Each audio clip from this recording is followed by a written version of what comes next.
Let's see how many people join. I think even if there are like some 5 or 10, that's good enough. I don't know how many people are going to be here. Let's see. I'll wait for a couple of minutes and then I'll get started. Okay, so I have content I have questions that are in week 1, week 2, and week 3. I would like to spend a majority of time on week 2 and week 3 questions most of the time. If you have any questions for any particular problem that we discuss, you can put that on the chat window on WebEx, and the answers itself you will have to use the join PD interface. I hope this is known to people. We've used it in the past. I hope you've kept up with it. I'll just wait for one more minute and I'll get started.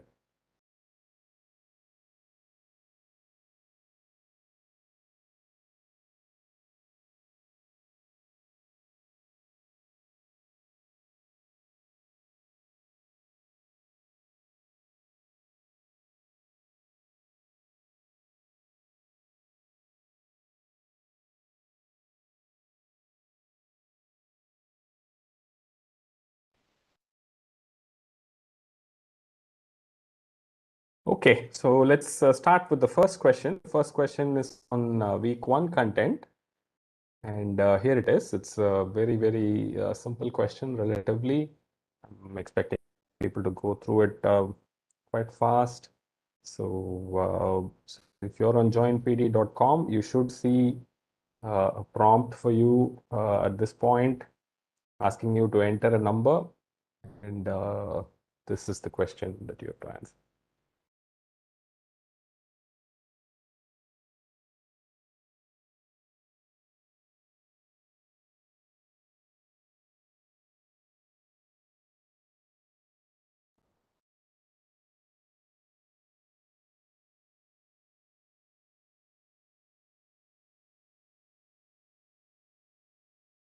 Uh,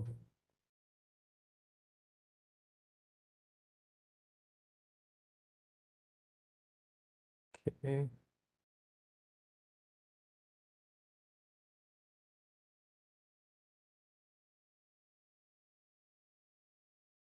Okay.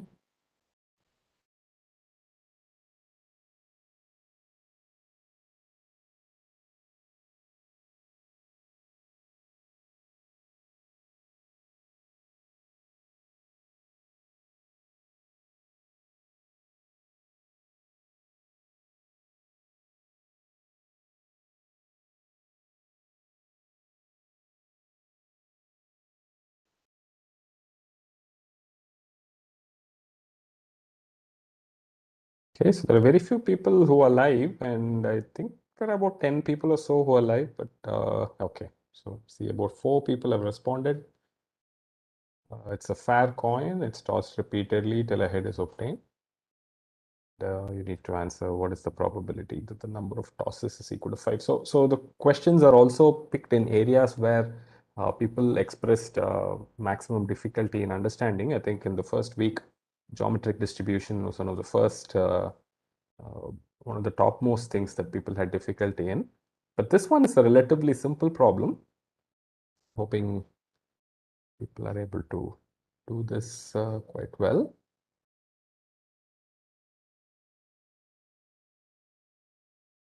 Okay, I see about 12 people have responded. So that's like a large majority of people who are actually here. So let's go ahead and see the responses. Is there a way to make it just listed? Okay, there you go. Okay, 0.03125. I think most people have said that. Somebody has said 0. No, I think they're just typing. Okay, I think most people have said 0.03125. I think it's sort of clear where that comes from. Let me just show you real quick in case you're thinking about this. You need to just, if in 5 tosses you have to get exactly head in the 5th toss, there should be tails in the first 4 tosses. Everything is probability half, so it's just it's just half raised to the power 5, right? Whatever you want, it's half raised to the power 5. So it's quite easy to see that. So let's move on to the next question. The next question hopefully is slightly more interesting than the previous one. So it's the same setting, but here the question is slightly different. What is the probability that the number of tosses is greater than or equal to 5? That's the question. Okay, so it's the very same setting. The setting is not changed. You repeatedly toss a coin till you get a head. And what is the probability that the number of tosses that you do will end up being greater than or equal to 5? Okay.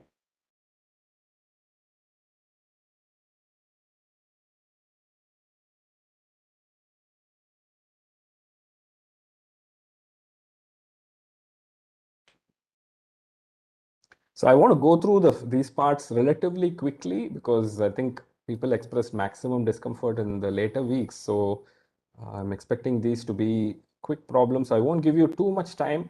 I'll just wait for a few people to respond, and then anyway, there are only a few people in the group. So once I get about 10 or so responses, I'll stop and see the response. Okay.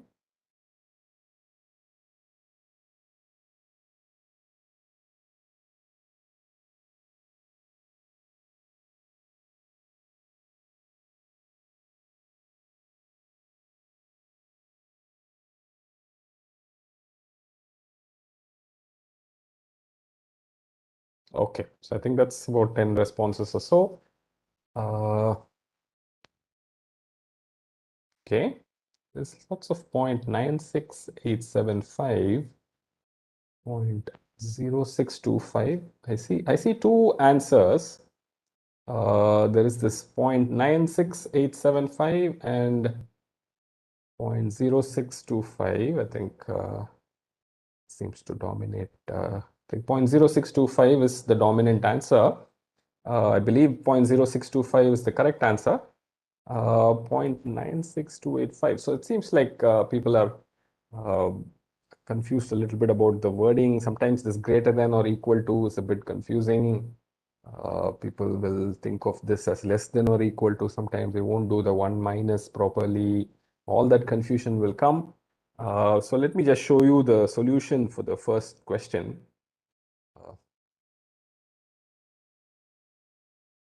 Okay, so I think if I go to my other tab, which hopefully has the solution. So here is a written up solution in which I've shown how to do it.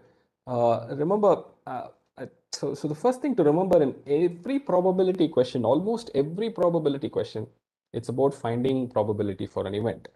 And every problem has to be solved more or less in the same way. You write out that event in terms of smaller events, combine them with or and then you use the and rule, or rule, not rule, whatever rule you want. There is no other foundational idea. Okay.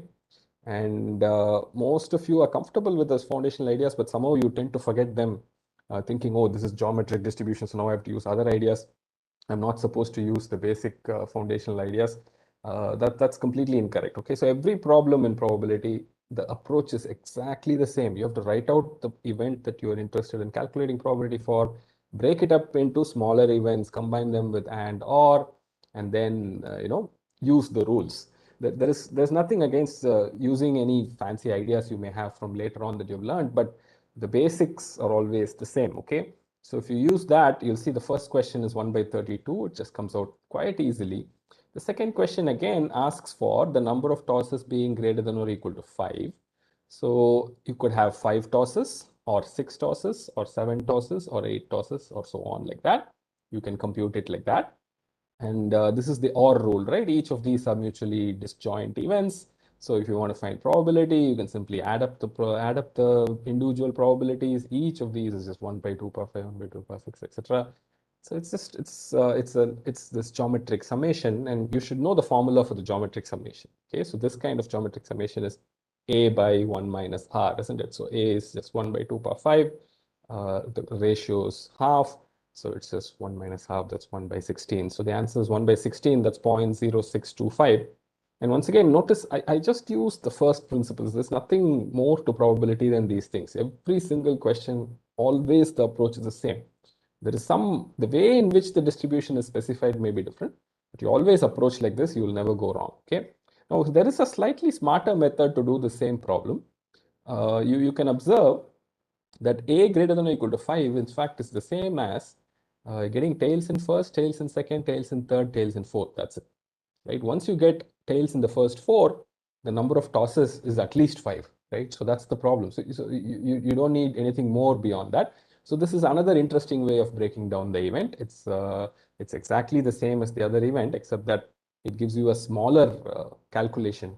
You can quickly get to 1 by 16. By the way, this solution I will share with you in PDF format, so you don't have to furiously write it down. You can just listen to what I'm saying. Okay. So so remember, keep this is a very important message. Okay.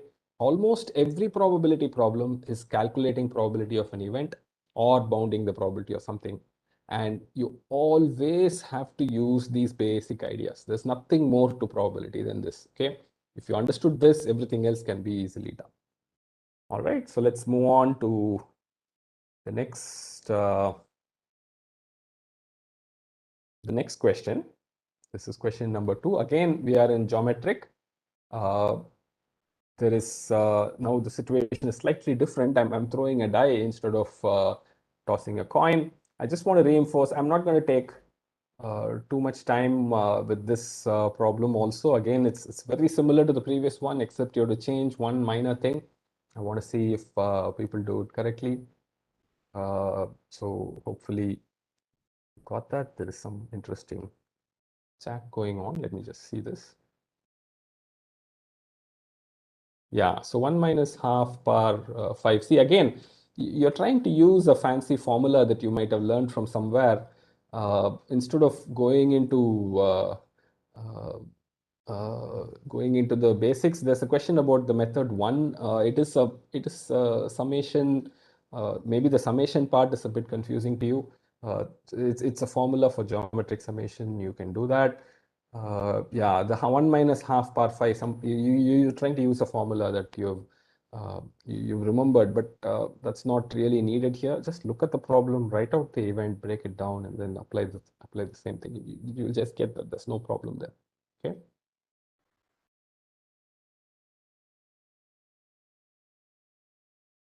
Okay, so here's a slight twist to the previous problem. Once again, it's very similar to the previous one, so I don't want to spend too much time on this. And there's been, please don't put the answers on the chat window on WebEx. You have to go to joinpd.com, then use the code that you see on the top right, FVPNVC, and then enter your responses. So there's been enough answers. So let me just see the responses. 0.0803 seems to be a popular response. Somebody has forgotten a decimal point. Somebody's got 0.48. Somebody's got 0.0012. Okay. Okay. So there is some variation here, but there was somebody. So the answer here is going to be the first four rows, you should not get a 1, and you should get a 1 in the 5th row. So it will be 5 by 6 raised to the power 4 times 1 by 6. Okay, so that answer will work out to something of the order of 0.08 maybe. Okay, so so this is this question. So let me also go to the part 2 of this question and then show you the solution for both. It's very similar to the previous part. Question 1, the fair die is thrown repeatedly till a 1 is obtained. What is the probability that the number of throws is greater than or equal to 5? Okay. Again, you can use one of those two methods. This is a very straightforward calculation. Hopefully, this is clear to you. Okay.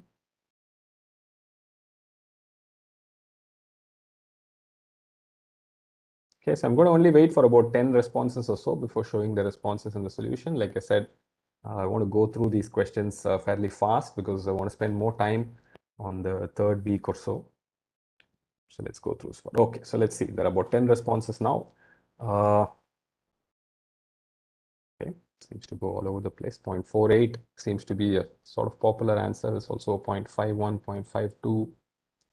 I guess you're entering a number. So about 0.48 seems like 0.48 is a very popular answer right now. So maybe that's correct. So let's see. Okay, so I'm ready to show you the solution. So let me show you the solution once again. I have the solutions written up. I will share these with you for sure. Don't worry about not having this with you right now. You will get a copy of this solution as well. Let's written up in that fashion. Okay, so you can use either the first method uh, I'm going to talk about the B part. The A part, I think most people got right. The B part is the answer will come out as 5 by 6 power 4. Okay, so that's the answer. You can do it in either of these two methods. You want the throws to be greater than or equal to 5, right? Number of throws greater than or equal to 5. That's either 5 throws or 6 throws or 7 throws or 8 throws or something like that. So each of these is disjoint. So if you want to do probability, it's probability of A5 plus probability of A6. So probability of A5 is 5 by 6 power 4 times 1 by 6, etc., etc., etc. And this is a geometric progression. Okay, so remember, how do you do summation for geometric progression for infinitely? It's the first term divided by 1 minus the common ratio. So the first term is 5 by 6 power 4 times 1 by 6 divided by 1 minus the ratio. Common ratio is 5 by 6.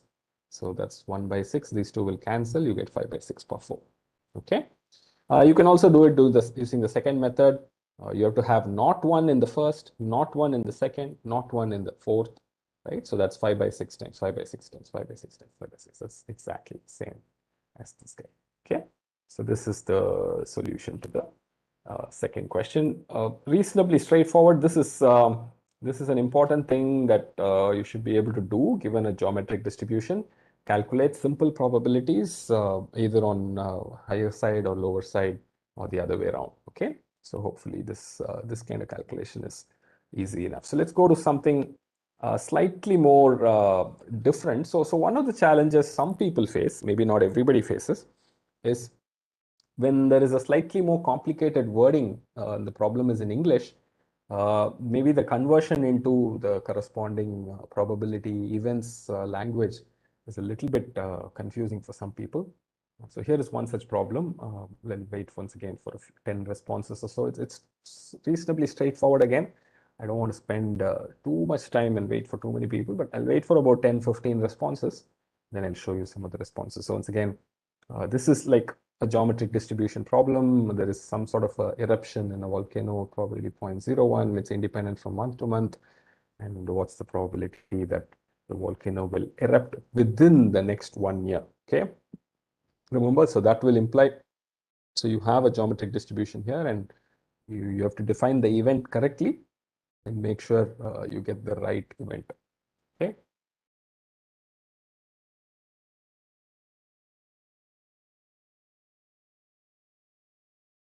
Again, I'll wait for about 10 or 15 responses and then go through it because I want to go through these things a little faster because this is week 1 content.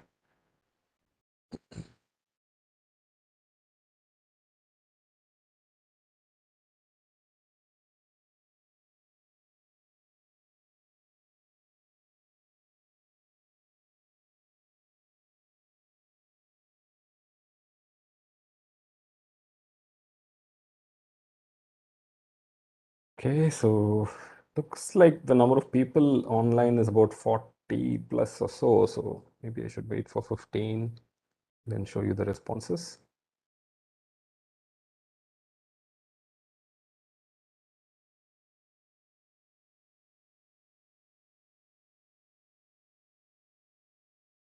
Okay, so I have about 15 or so. So let's see the responses. 0.12, 0089, 0.039, 0.0089 seems to be 0.12 seems to be a popular answer. 0.12, it's that high, yeah? Okay.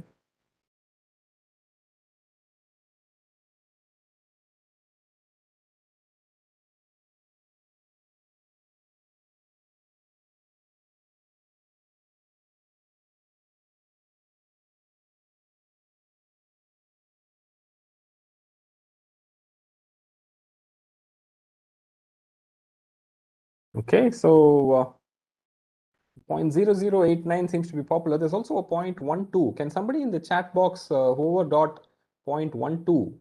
What is your formula for 0.12? How did you get to 0.12? It is 12 times 0.01, is it? Is that what you did? Can you put it on chat? How did somebody get 0.12?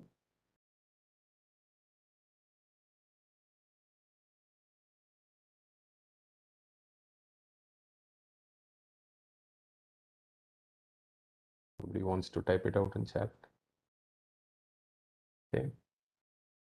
Also, people who got 0.0089, so maybe, okay.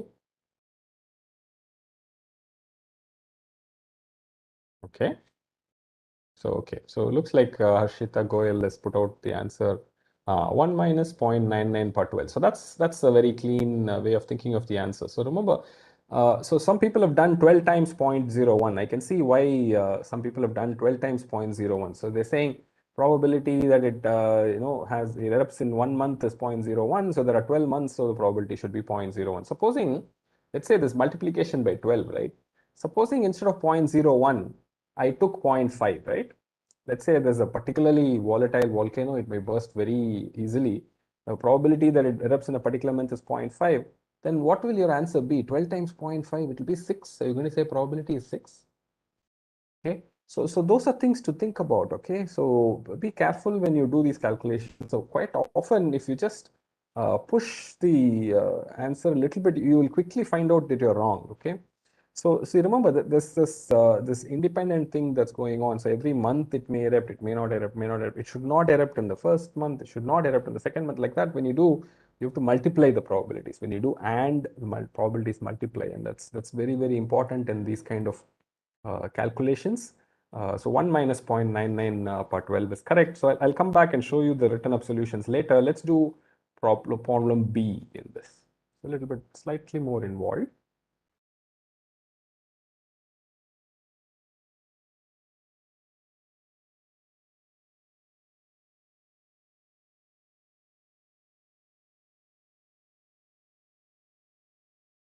So just to be very precise, the what error month 1 to month 24.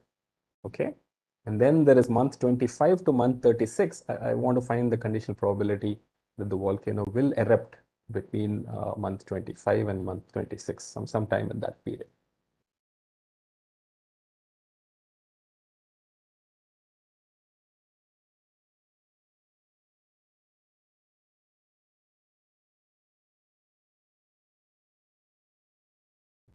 Chat. Uh,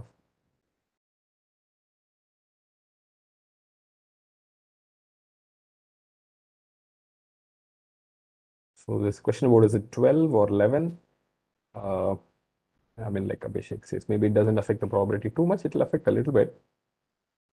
Okay, like Abhishek, whatever happened in 24 months in history is history, of course. That is history. So this is all independent. Okay, so remember that what happens every month is independent. So you should be able to quickly get to this answer. Yeah, so you'll get the same answers before. Okay, so let me see. But there's only 7 responses, so let me wait for a little while for people to.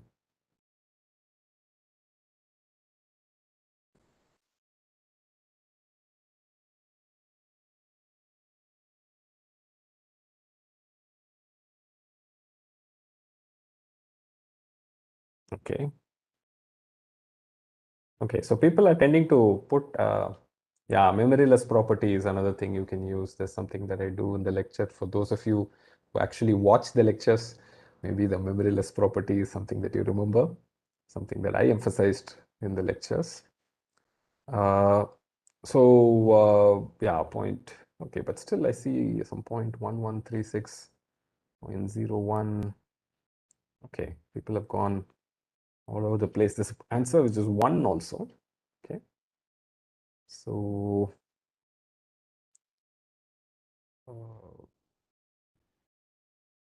0.1136. So where is this 0.1136 coming from? Lot of people seem to be having 0.1136 as the answer. Can somebody who put 0.1136 talk about it here. Also, I mean, don't put the answer on the WebEx chat. You're supposed to joinpd.com. Go to joinpd.com, enter the code on the top right, and put your answer there. But I'm particularly interested in this 1136. Whoever got 1136, is there a logic for how you got it? It'll be interesting for me to see that right now. Oh, so that is 1 minus 0.99 part 12. Is it 0.1136 really? Okay. Okay. All right. Good. Good. Okay. Cool. So that's good. So that's the correct answer. Okay. No problem. So that's good to see. I guess it's 1 minus 0.0089 or something like that, right? So yeah, I guess somebody has put 0.0089. I'm asking for the opposite probability here. Okay, so let me show you the response, the solution that I have in the I've written down. It's something very similar. 1 minus 0.99 part 12 is the probability. Okay, so that's just stays the same throughout for both. Okay, so think about how you're going to do it. Once again, break down the event into smaller events and simply use the independence and the probability that's given to you. There's no need to use any formula or anything. It's just every probability problem, like I said, event, break it down into simpler events, and or you just do the calculation, you're going to get it. You don't necessarily need any famous formula for this. So if you do that, you'll get the answer. Okay. I hope this is clear, but I do see that there's considerable confusion that people have. I hope these problems help you overcome some of the confusion. Okay. Good. So let's move on to the next question. Next question, I think after the geometric distribution, most people had said they had trouble with binomial distribution in I think week 1, week 2 or something like that. So I'm going to ask a few very basic questions and go through them very quickly. Is a fair coin is tossed 10 times. What's the probability that the number of heads is equal to 8? Okay, so it's a very easy, simple, straightforward question. So I'm going to wait for about 10 responses and then go off and show you what the responses are. So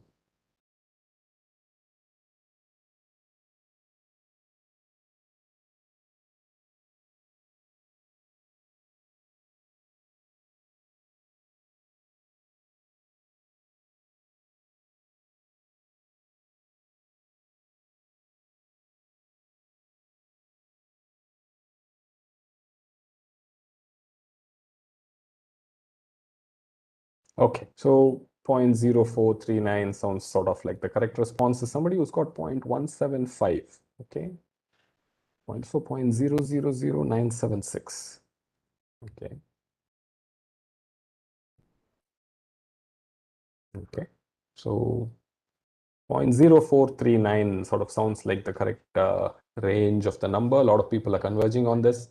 Some who have done the wrong thing, go check your answer. It's a simple binomial question.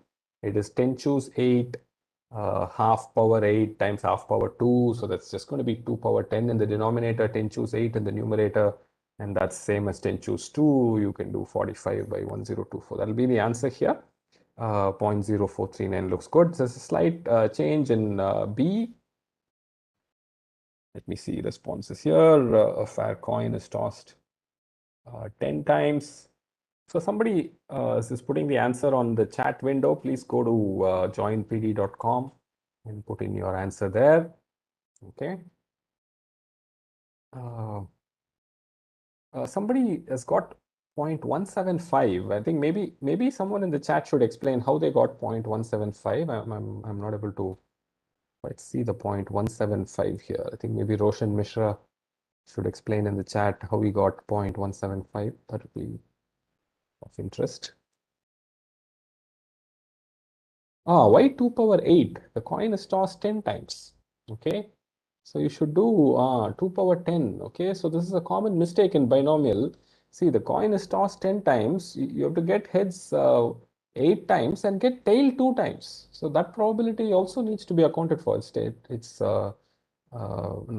If you do n times and want k successes in binomial, n choose k, p power k, 1 minus p power n minus k. Don't forget that 1 minus p power. Okay. So it's 10 choose 8 divided by 2 power 10, not 2 power 8. Okay. Make sure you don't make that mistake. So this is again, don't divide by 2 power 8, divide by 2 power 10. That's important. Okay, so there's enough responses. So let me go ahead and see. 0.054 is correct. That's the correct range of the answer. A lot of people have got that. Some people have got something else. I think some people entered the response to the previous question. Okay, so let me show you the solution I have real quick, very, very quick. I think it's not even needed. Most people know how to do this, I think. So it should be okay. Let's go. I'm getting so many notifications. Okay. All right. So it's very simple. 10 choose 8, half power 8, half power 2. And for number of heads greater than or equal to 8, you have to do number of heads equal to 8 or equal to 9 or equal to 10. Okay. So it's just a question of adding those three probabilities. You'll get 56 by 1024, and that's 0.05 something. Okay. So hopefully that's good. Like I said, this okay, somebody has asked a question. Let me just see what that is. Jaydev's question, what was it? How is this not the same as 1 minus probability of 7 times? Oh, okay, okay. So this is okay, 7 times what? So probability of getting 8 heads.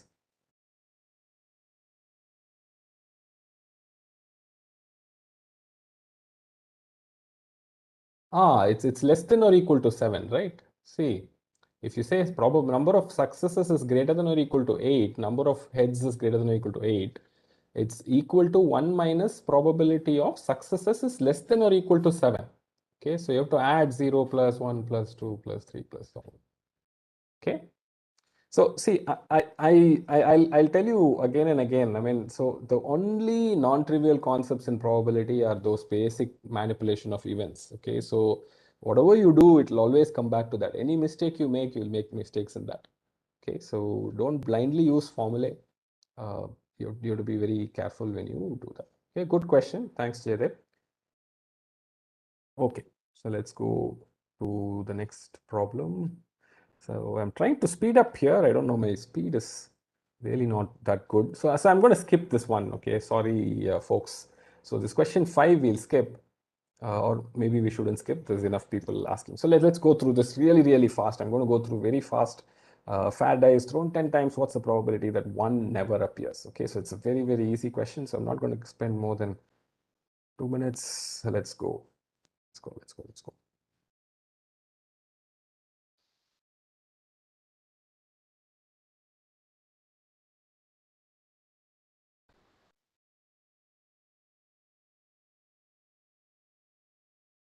So you don't need any binomial distribution for this, though I have put it there. Okay, what should never appear when you throw the die 10 times. So it's a very, very trivial answer.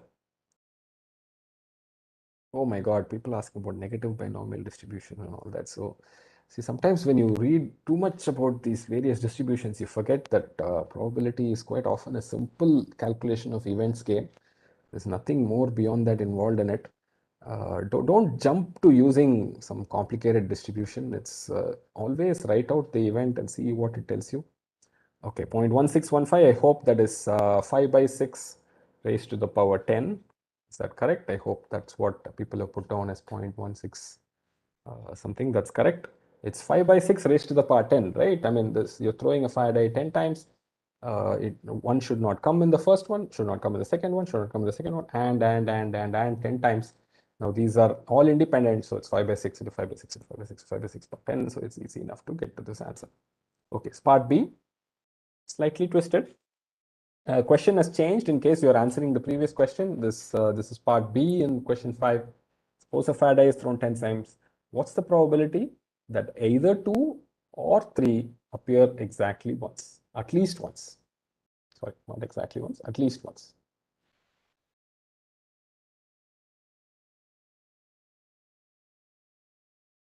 So either 2 should appear or 3 should appear. Both can, of course, appear.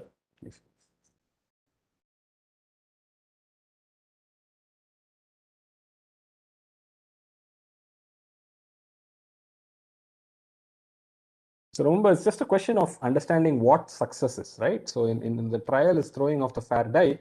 In the previous case, success was not getting 1 or something like that. In this case, success is getting 2 or 3, right?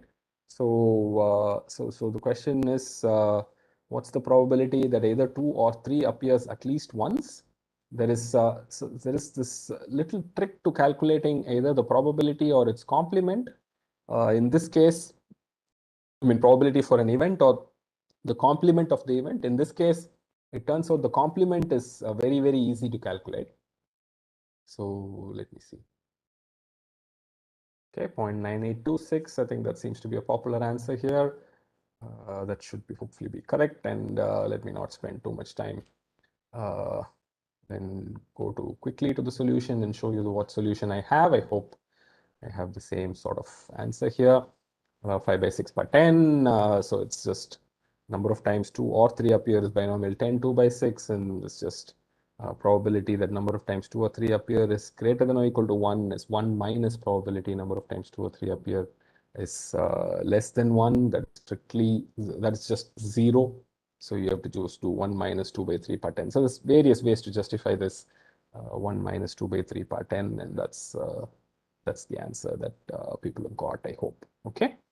So like I said, I'm going through these problems at a fairly fast pace. These are good questions, but basic questions. So let's not spend too much time. Here's a couple of more questions on binomial just to get your feet wet.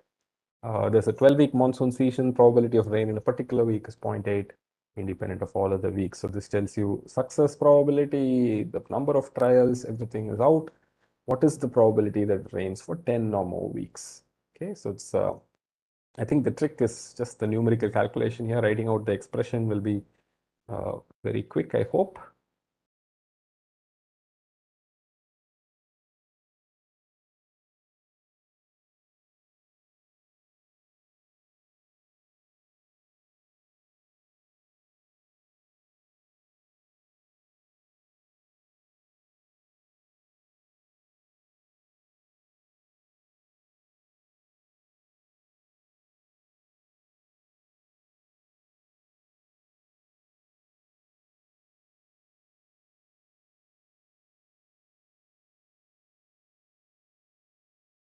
Okay, I think people are taking time to punch the numbers into the calculator and get the correct answer out. That's good practice too, you know.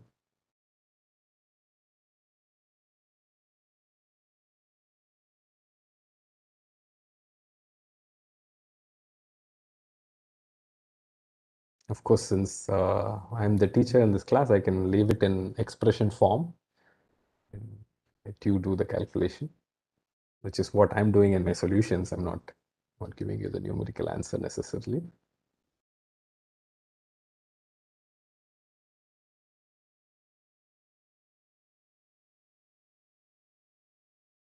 Okay, about 11, 12 people have responded. Okay, so let's see the answer. 0.28, 0.55, 0.26, 0.55, 0.5583. People are converging to 0.5583.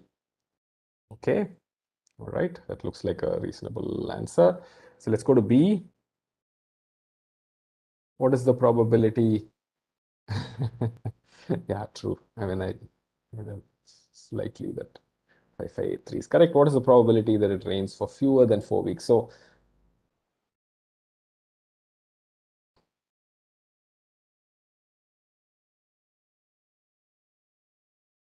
the same setting, probability that it rains for fewer than 4 weeks.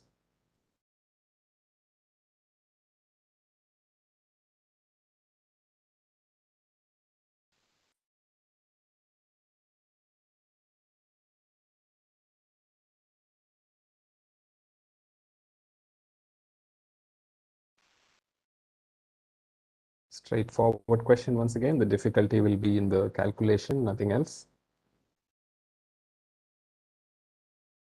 So this, I mean, see a couple of things that you should pick up as you go along.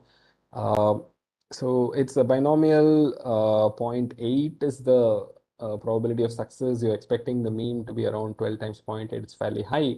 You say fewer than 4 weeks, the number is going to be very small, right? So you expect the probability to be small. It's not going to be like 0.5 or 0.6 or something. It's going to be really small.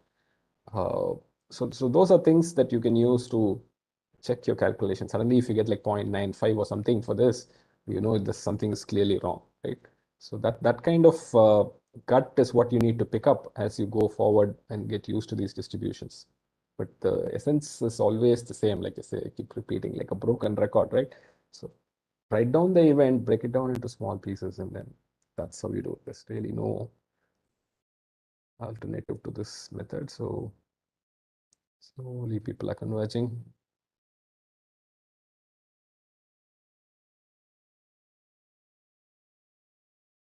Okay, so let's wait for about 15 and then I'll show you the answers.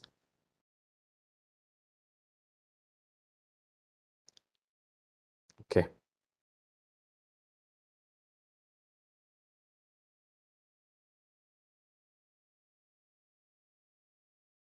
Okay, so let's just see. 5.12. Oh my God. Okay. I hope someone who wrote 5.12 knows it's wrong. It's probability. Yeah. So you see the small answers. That's the sort of answer I'm expecting. It's going to be a very small answer.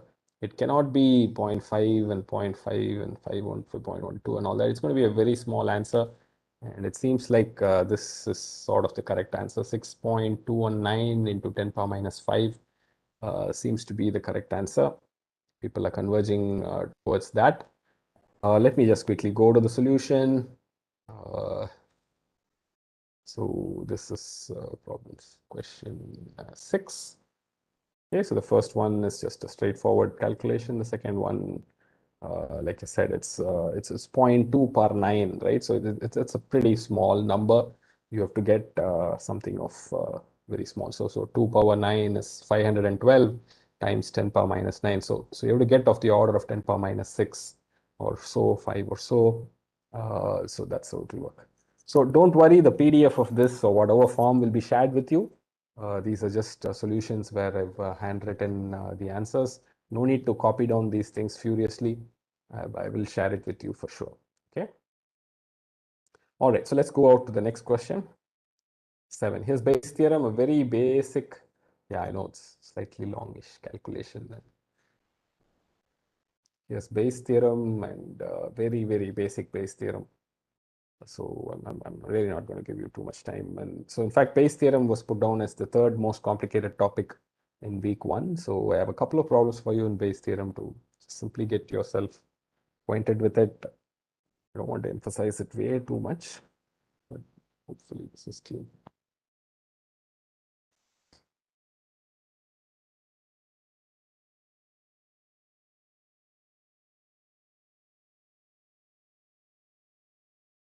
So once again, write down the events, write down what is being asked, and then use the formula carefully. There are very clear, simple relationships.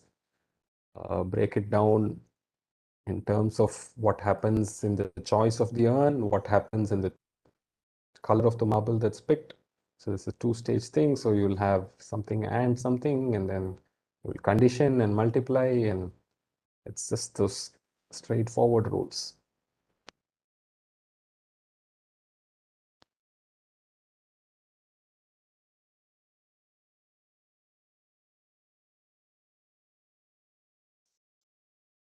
Okay, so I have about 16 answers and 1 by 3. I think somebody got 2 by 3. That's just hard luck. I think it's 1 by 3. 1 by 3 is the correct answer. Check your calculation. If you got 2 by 3, if you did something else also, you can check it. Let me quickly go to the solution real quick, very, very quick, just to walk you through how I would write down the solution for something like this. So this is something that you want, right? Probability of earn 2 given blue. Oh, I have solution to 8 also. So let me let me finish off question 8 and then show you the solution. Here's question 8. Question 8 is another Bayes theorem question. There's an exam, and there are two types of students who write it, male students and female students. And female students score marks in the set 71 to 100 the uniform probability, male students 61 to 100 uniform probability. And number of male to female students is 60-40. Supposing you see the answer sheet of a student and you see the mark is 80. What is the probability that the student is male? That's the question.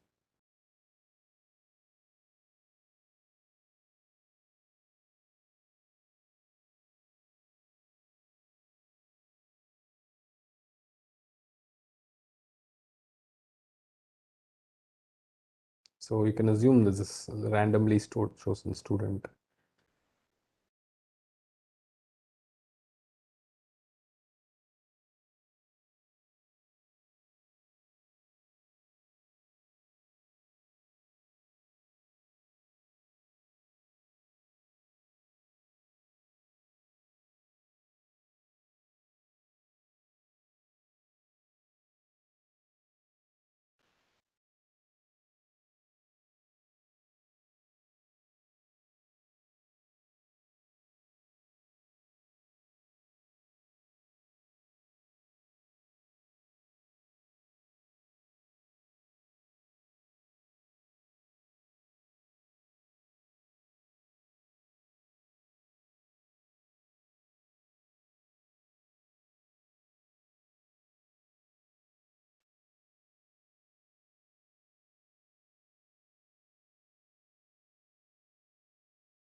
Okay, let's go.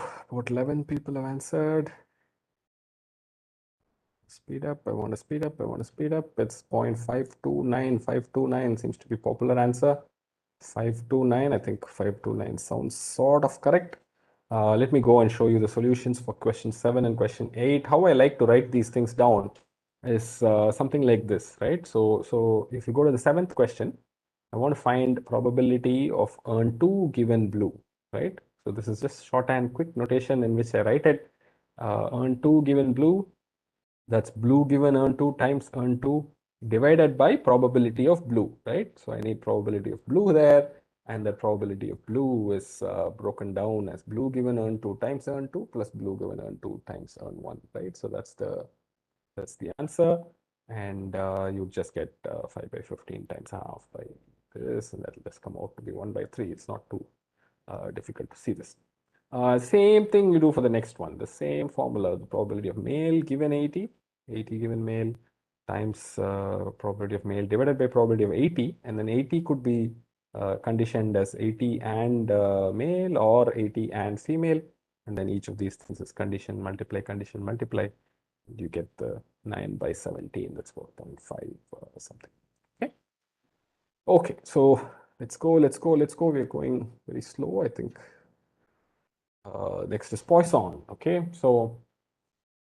uh, so I saw in I think this came in week 2, if I'm not wrong, and there's like a huge number of people, a large proportion of people said they found the Poisson distribution difficult. Okay, so I want to emphasize once again something very, very important. Okay, whenever you see a probability problem, uh, the distribution makes only the calculation difficult. Okay, so conceptually there is no difficulty with the distribution. The distribution just specifies the probability of something. Okay, so keep that in mind and don't worry so much about this e power minus and all showing up and factorial showing up. It is usually just uh, you know uh, just the final computation step. The difficulty is always in writing out the event and understanding that event very clearly in terms of smaller events and breaking it down. And then finally, you just plug in that formula like a formula. Okay. So don't worry so much about the name of these distribution, this complicated sounding names. The it's Yeah, I guess it's so if it's difficult to remember, maybe we'll see in the exam. I'll see if we can provide a list of distributions and all the formulae that are there. Maybe we can do that. It should not be too difficult. Yeah, so there was some comment in the chat about yeah. So okay, so I'll see if we can put out the formula clearly.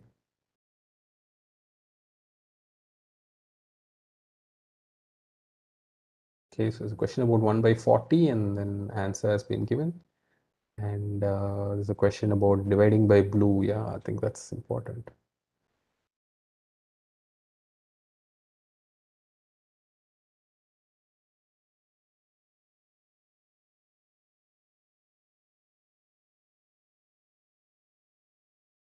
Okay. All right, there's already 22 responses here. There's a simple Poisson distribution, mean 5. What's the probability that no passenger arrives in a 10-minute interval? This is quite a simple thing. The answer, yeah, which is good. Let's go to Poisson distribution problem B. Okay.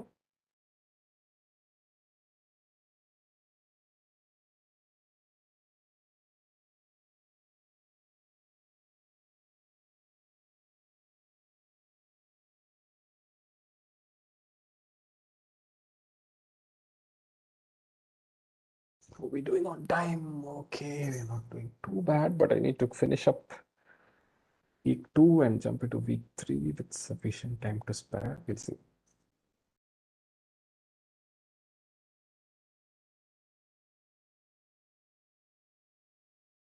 I'll give a little bit more time for this one, people to calculate.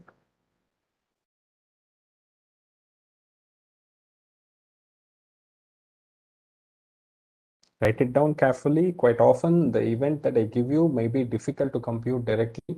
Think of the complement immediately. Okay, anytime you think there is an event you're calculating and it involves infinite summation or something like that, always think of the complement. The complement is likely to be very easy.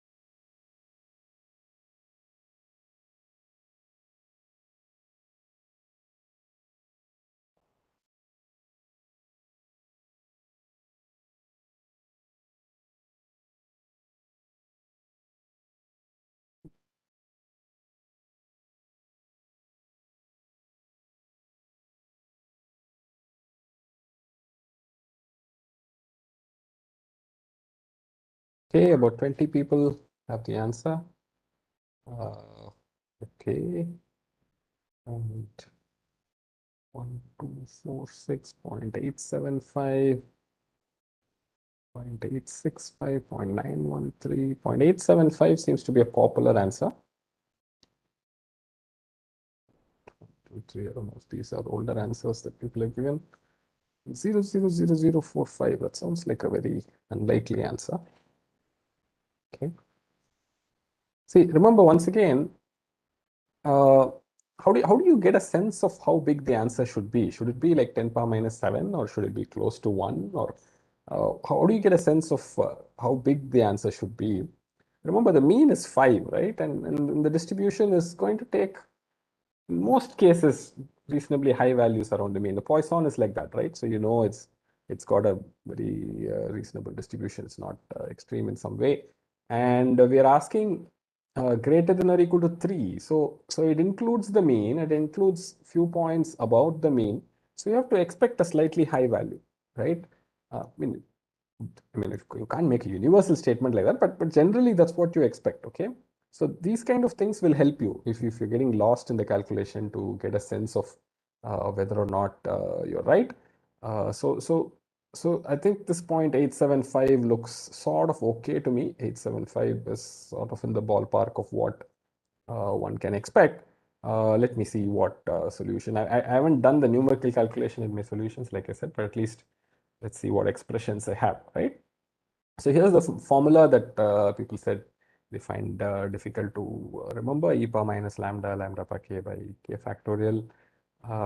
There's numerous ways in which I tend to remember this, but yeah, I think you should have some degree of comfort with the expansion for e power x at least to be comfortable with this.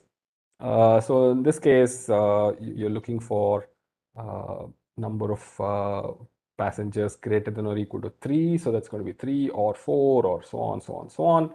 So you can look at the complement, which is number of passengers less than or equal to 2, and calculate the probability of the complement. I've left it with the probability of the complement. So how do you find probability of A from it? It's 1 minus this. Okay. So this e power minus 5, in case you're wondering about the value of e is about 2.7 or so, okay?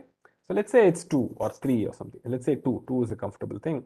So this e power minus 5 is something like 1 by 32, okay? So these are all things you can keep in mind, okay? So that's 1 by 40 or something like that.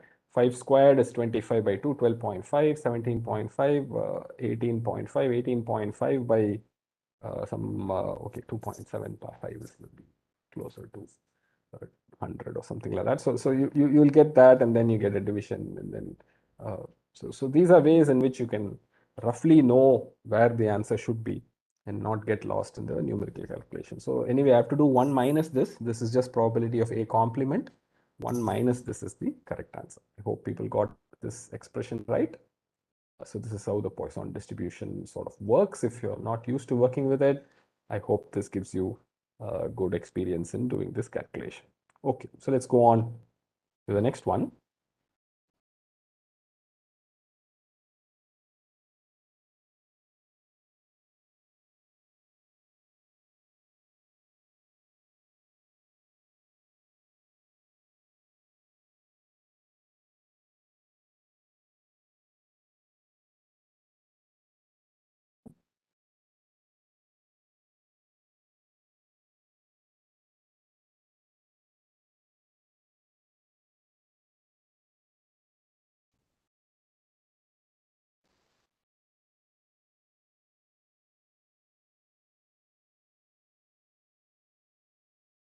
Okay, so for this, I'm not going to expect that you enter a number. I'll just give you some time. Leave the answer as a summation. Getting the actual number is going to be really hard. I don't know if anybody can, I mean, unless you plug it into SciPy stats or something, you're not going to be able to get the correct answer here in closed form or anything. But at least get to a point where you get a summation and then leave it there. Okay, some summation of Poisson distribution, and that should be fine. I think if you have SciPy stats or something, you can plug it in and get the actual numerics, but otherwise it's going to be really tough. But this is practice for you to just get the idea of where you have to go and how you have to calculate. Okay. The sense of the problem, right? So there is a Poisson random variable here. And what is the event for which you're being asked to compute probability, and what is how to express that in terms of the Poisson random variable? That's the question. That's the intent of this question. So as long as you get it there, you should be okay.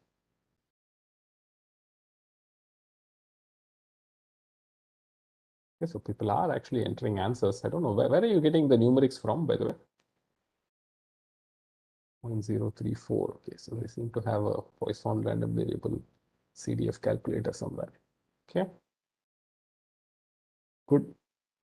Okay, so about 10 people have responded. Thank you. So let's move on to the next question. Next question is slightly more involved. You need to use one of the properties of Poisson distribution, which was done in class or explained to you as a assignment or something like that. Hopefully, so I will show you the solution for question 10 shortly. I will show it to you shortly. But I just want you to look at this question 10 part B. This is a slight twist on the previous question. So in these Poisson arrival type distributions, this is a very typical assumption. So if you counting arrivals in non-overlapping intervals, you just assume they are independent. And when you add up Poissons, there is a very simple way in which you can get the sum. So the mean just multiplies by the number of intervals you have, right?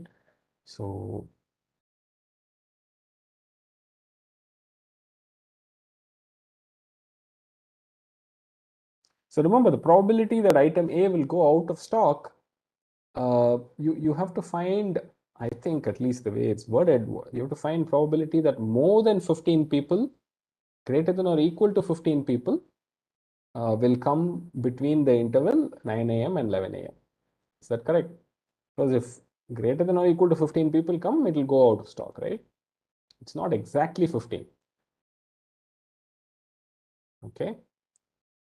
It's good to sort of keep in mind. So once again, you can just leave the answer as a summation. No need to do anything else, but make sure you get comfortable. But the trick here is to identify the correct mean. Yes, if 15 come also, it's out of stock. Yeah.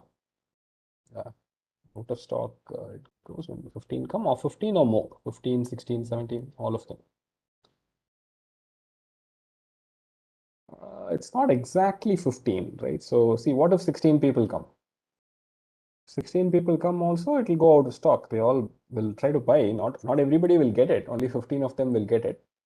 Uh, yeah, but so that means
Wait for some time.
Sir, we cannot still hear you, sir.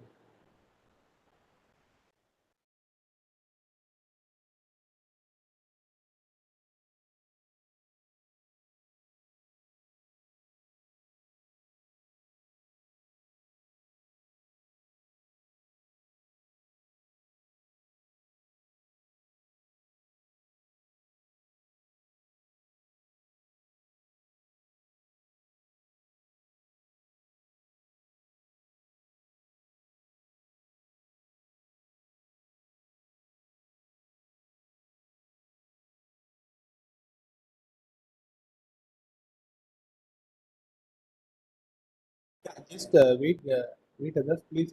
Professor will join again. There is some. Uh,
Uh, Hello? yes, sir, we can hear you. Okay. I guess something went wrong with the headphones I was using. Okay. All right. Let's get back to what I was doing. I've forgotten now what I was doing. What was I doing? Okay. Right. Let's get back to sharing the screen. Okay.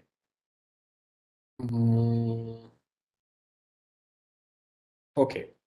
So we were looking at this question. I think people are busy discussing the upcoming exam and all the logistics and all that. Good. So let's go and look at the solution. We were looking at the solution for this, and this is the solution that I have. I hope you can see the solution that I put out. Uh, so the number of customers coming within an 1 hour interval has to be greater than or equal to 15. That comes out as a summation of 15 to infinity. And unless you have a calculator for this, I mean, the SciPy stats or something, you're not going to be able to compute this as a number, but just the summation sometimes is good. Notice this thing of a 2 hour window. When you go to a 2 hour window, the mean adds, you get the mean becomes 20. So that's the crucial idea here when you do these kind of Poisson modeling with arrival. When because you assume the independent number of people come in every 1 hour interval, so that's something that works out. Okay, I've turned the video off because I think there's some bandwidth issue. So if I see that I'm able to sustain, I'll turn it back on again after a while. Okay. Okay. So let's move on to the next question. So that's Poisson. The next Poisson question is about meteorites. Very similar calculation, but there's a conditioning here. This conditioning is good for getting numerical results. So let's see if you can do this.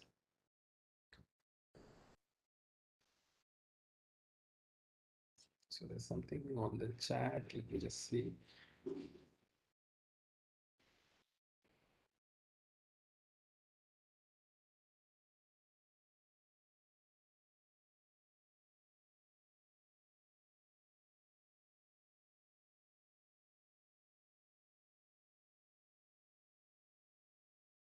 Somebody is asking about the previous question. So see the way the question works is in a 1 hour interval, so many people are going to come to the shop to buy, and anyone who comes to the portal is buying only this item. I mean, so the modeling was precise. If you go back and look at the question, uh, these people are coming to buy that item, and how many people are going to come? It's a Poisson distribution.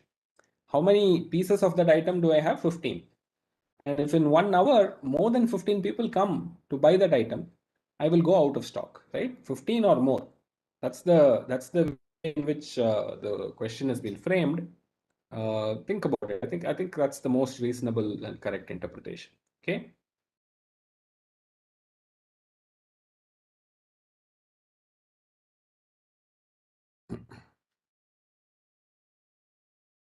Here's another problem, and in this problem, you don't need too much calculation actually. At the end, you'll see there'll be a nice simple answer that will come.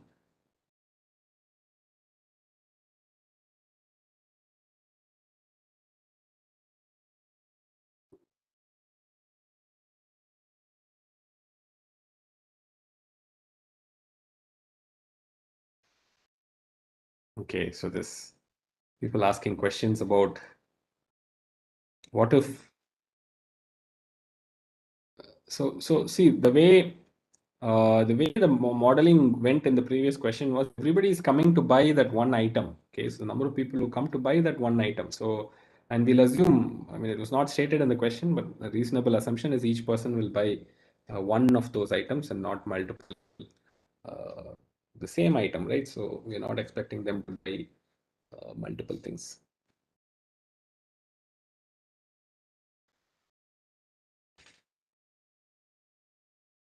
So notice here, it's a conditional probability.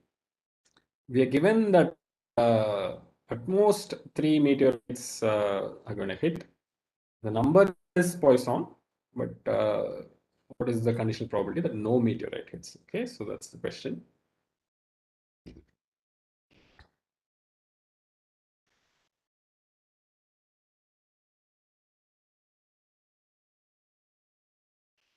Okay, so there's still some questioning going on the previous model. So let's not question too much on the model itself. Yeah, see, all those things will need a new model. We're just using a very simple modeling here. The focus is more on calculation with the model and not the model itself. So don't question the model too much. So let's see the answer, 0.049, 0.49, 0.076. It seems like 0.076 is a popular answer. 0.076, yeah, many people are giving 0.076 as the answer. So this is part A. Let's go to part B, which is a similar computation. Okay, so I'm now moved to part B. Part B is a different question. I've changed the question now. Please look at this question, part B.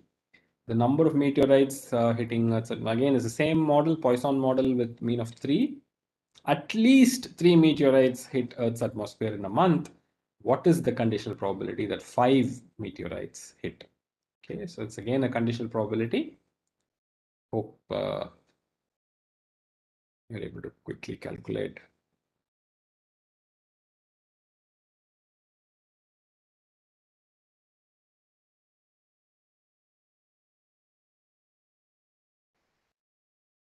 Okay, so we lost a bit of time with that connection issue, and I'm really behind with the questions. So we'll see. We might have to do a little bit longer. So let's try and go a bit faster.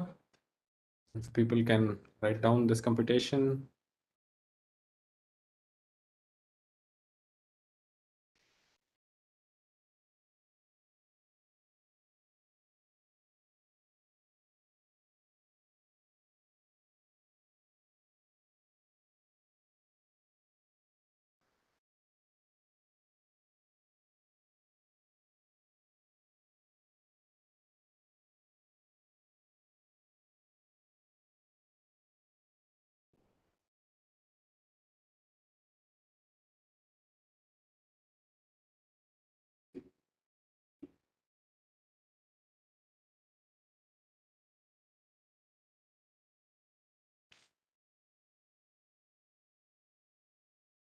Okay, I see only 3 responses. I think people have just given up or finding it a bit too hard to calculate. I can wait only for 10. I'm sorry.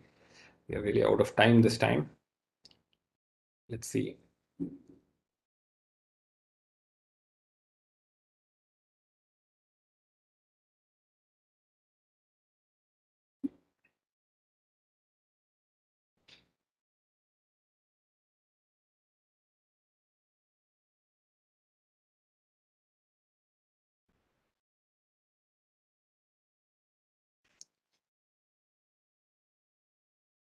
Okay, so I've got a 10. Let's see the answers. 0.174. Is that the only repeating answer? Yeah, it seems to be the most popular repeating answer. So that's good. So let's go and see the question answers to question 11 that I have here. Okay, so here you're asked number of meteorites equal to 0 given number of meteorites is less than or equal to 3. Now this is a conditional probability, so it's A given B is probability of A intersect B divided by probability of B. Remember, that's just the only formula there. What is A? Number of meteorites equal to 3 intersect with number of meteorites less than or equal to 3. What is the intersect of these two? It's actually number equal to 0, right? So notice the short form here. I'm not repeating this meteorites. I simply wrote number here. Number equal to 0. How did I get that? Remember, this is one event is number of meteorites equal to 0. Another event is number of meteorites less than or equal to 3, and the intersection is clearly equal to 0, right? And divided by number of meteorites less than or equal to 3, number of meteorites equal to 1, 2. Oh, I forgot 2 here. Okay, so there's something wrong here. I apologize for that. Let me go in and make that correction right away. So there's a mistake here in the solution.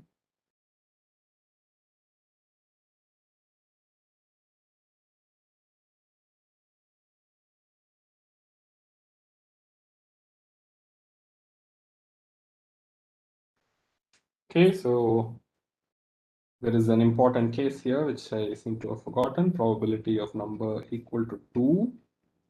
Okay, so that would be, so you would get plus, I think did I say this correct? At most 3. Okay, so less than or equal to 3. So you will have a e power minus 3 times 3 power 3 by 3 factorial. So this is wrong. So it's not 2 by 17. It's should be something else here. I don't know, you can calculate this numerically. I'm going to leave that out. Okay. So somebody has raised a hand. I don't know why. If you can put the question on the chat, you can go ahead.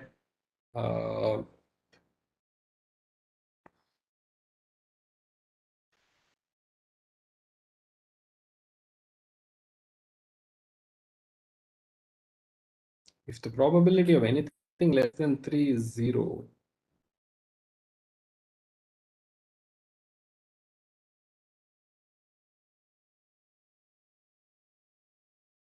so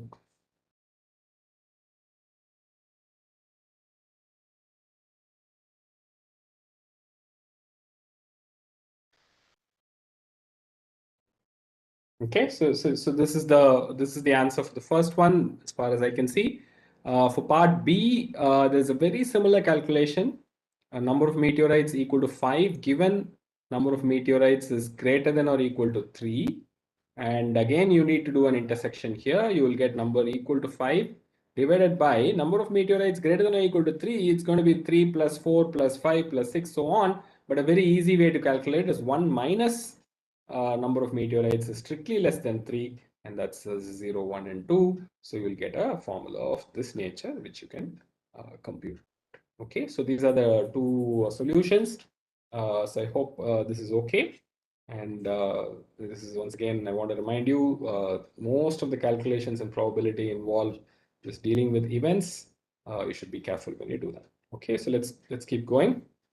Now we move on to the next idea, which was actually the number one complicated idea. Actually, after that, I think Poisson distribution was number one. After that was this functions of one random variable. Here is this question. Okay, X is a random variable.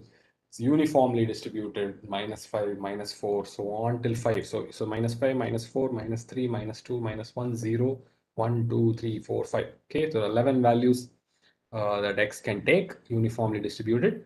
You find the PMF of X squared minus 4. That's the question. Okay, so it says enter a number. Of course, you can't enter a number. You just find the PMF. You don't have to enter the number. Just find it. You don't need to respond in the peer deck. Go ahead, find it. I'll show you the solution. I'll give you a few minutes.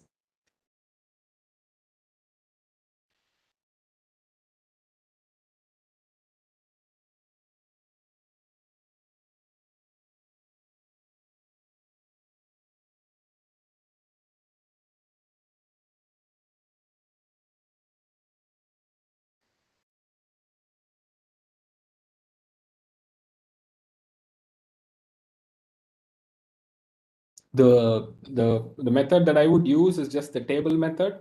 Write down the table. Once again, in peer deck, there's no need to respond to this question. It's a PMF, so you don't have to have a table with you. The values that x squared minus 4 takes and the probability with which it takes them. It's just table. Write down the full table and then write it down. You should get the answer. I'll give a few minutes and then show you the answer that I have.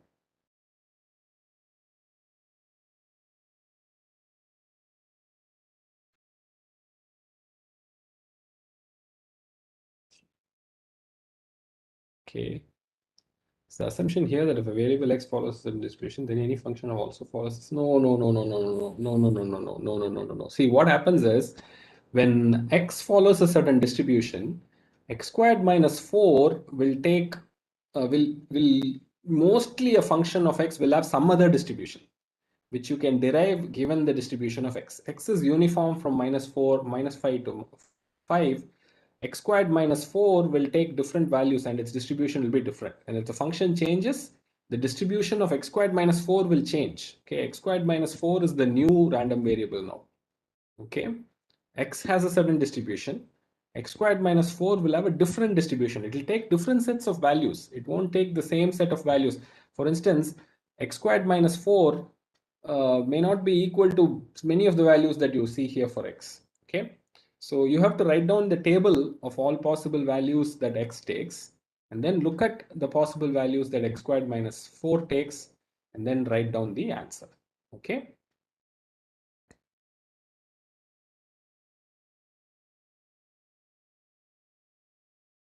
Okay, so Manu seems to have the right one. So let me show the solution. I think maybe if you haven't seen it before, this would be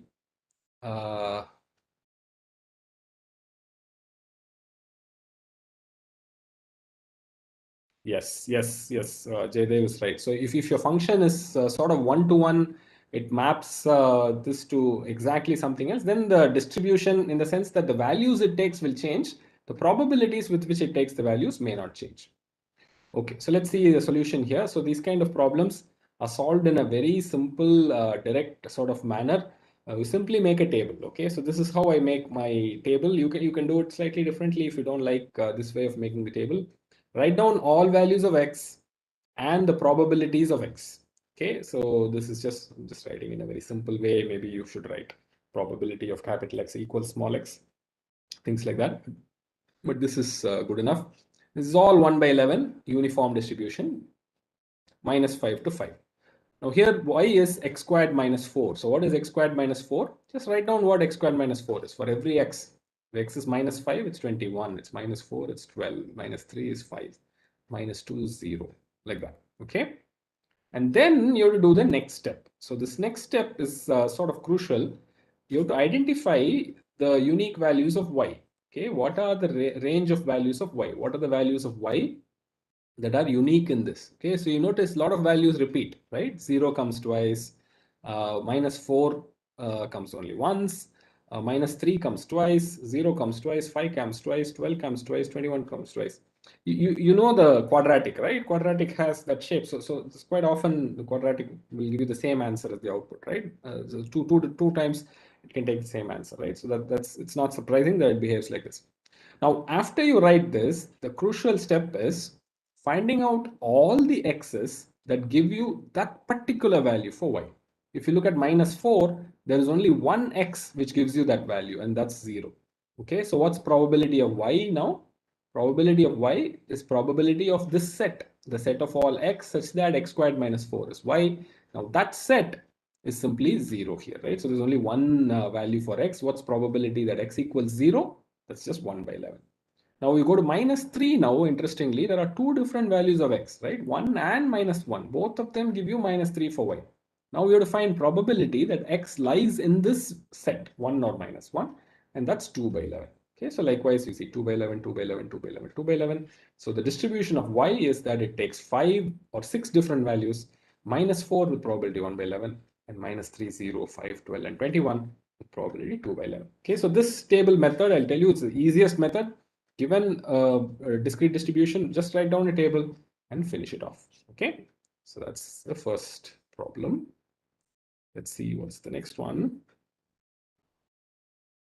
So it's just mildly different. This is a much easier problem than the previous one in some sense, except that instead of giving you the function explicitly, I'm defining a sort of a situation here and asking you to sort of derive the function. It's a very simple function in this case. Let's see. Again, you don't need to enter any answer. Just write down the distribution. It's a very simple distribution. Hopefully you will get this quick.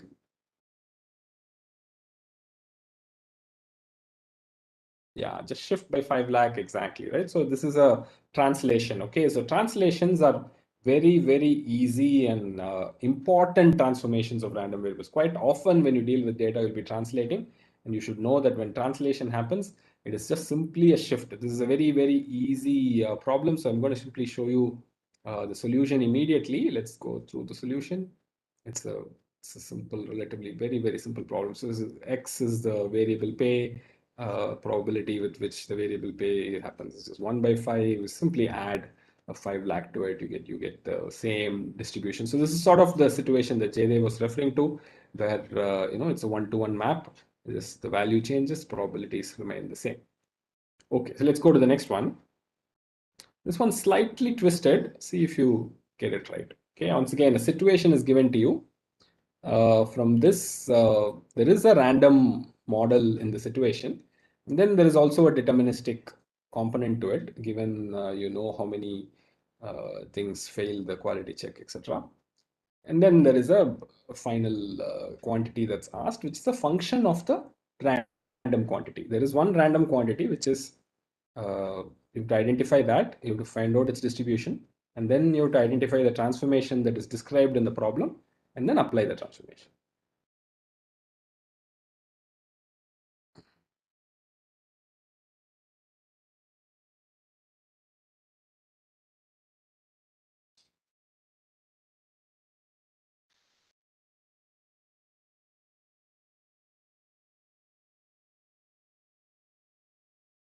Yeah, binomial related is correct. The random model in the question is binomial distribution. What is the transformation? That's the next thing, right? The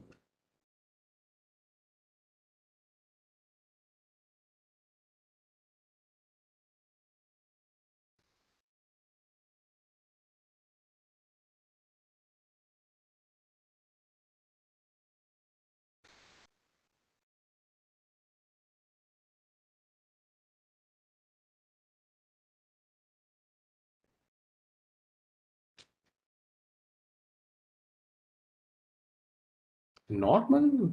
No. We are in week 2. There's no normal distribution yet. Okay, don't worry. We are still in the discrete world. 900 for profit. No, there's no 900 and all that. Ah, okay. I think Jaydev is on the right track. Yeah, yeah.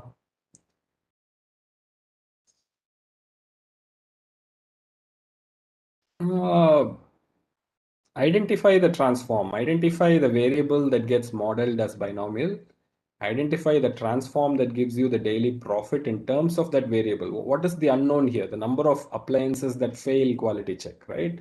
That has a random model. And then the profit is a function of that random number. What is that function? Okay, that function is a deterministic function. There's nothing random about that function. Just that the input to that function, the number of appliances that fail, that is random. So identify the random part in the problem, identify the transformation that you need. Usually the transformation will be a deterministic transformation, it's just a function. Okay.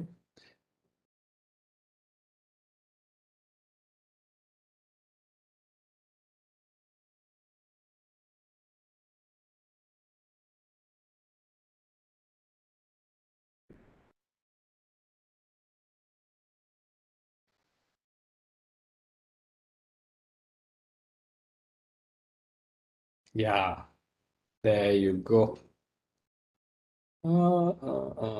Yeah, Sumit Sen has the right formula. I think that's correct. It depends on what you call as X, right? If you say X is the number of appliances that pass the quality check, you'll get a different formula. If you say X is the number of appliances that fail the quality check, you'll get a different formula. There'll be a small difference, but I think people have got the idea here. So these kind of situations occur a lot in practice, right? So you can imagine how these things will come. So that's why transformations of random variable is absolutely vital. So what is random in a situation, you will have a certain model for. But what you are interested in will be finally a function of that many things which also involve this random thing. So while initially you may have a certain distribution, after the transformation, your distribution can be different. Okay, so there should be always something to be very careful about here. Okay, so let me let you think about this. Let me show you the solution that I have. So here's the solution. So the profit, so for me, X is the number of appliances that failed the QC. Okay, QC is short for quality check. So if X is the number of that failed the QC, profit is going to be 10 minus X, which is the number of appliances that pass the QC, times 1000 minus number that failed times 5000. So the total profit will end up being 10,000 minus 6000X. So this is the transformation.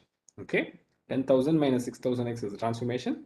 X can go from 0 to 10. That's just a binomial distribution. Okay, so we know the distribution is binomial. And this transformation will give you 10,000 minus 6000X. And I think Jaydev already wrote it down. He said the range will go from 10,000 to minus 50,000 in steps of 6,000. Okay. So I don't know. I mean, see, these kind of models will tell you immediately at the break-even point, right? How many appliances you can afford to have fail the quality check on a daily basis. Not more than one, right? If more than one fail, you're already in loss. Okay, so you really have to be very careful about it. Maybe this is not a very good appliance, or your assembly line is not very proper. It needs some changes to make this better. So these kind of things are quite important. So you can write it down. Okay, so hopefully it's clear. But the transformation itself is 1-to-1, so it doesn't change the distribution too much. It just has the straightforward thing. Okay. So let me see the chat windows, few questions. The profit equation depends on what you define as X. Yes, absolutely, absolutely. If you define X as the number of appliances that pass the quality check, then it will be X times 1000 minus 10 minus X times 5000. Okay, so in that case, you will come in the reverse direction, but that's okay. Both of them finally will give you the same answer. I know people are telling me there's only 10-20 minutes left, so let's keep going through fast.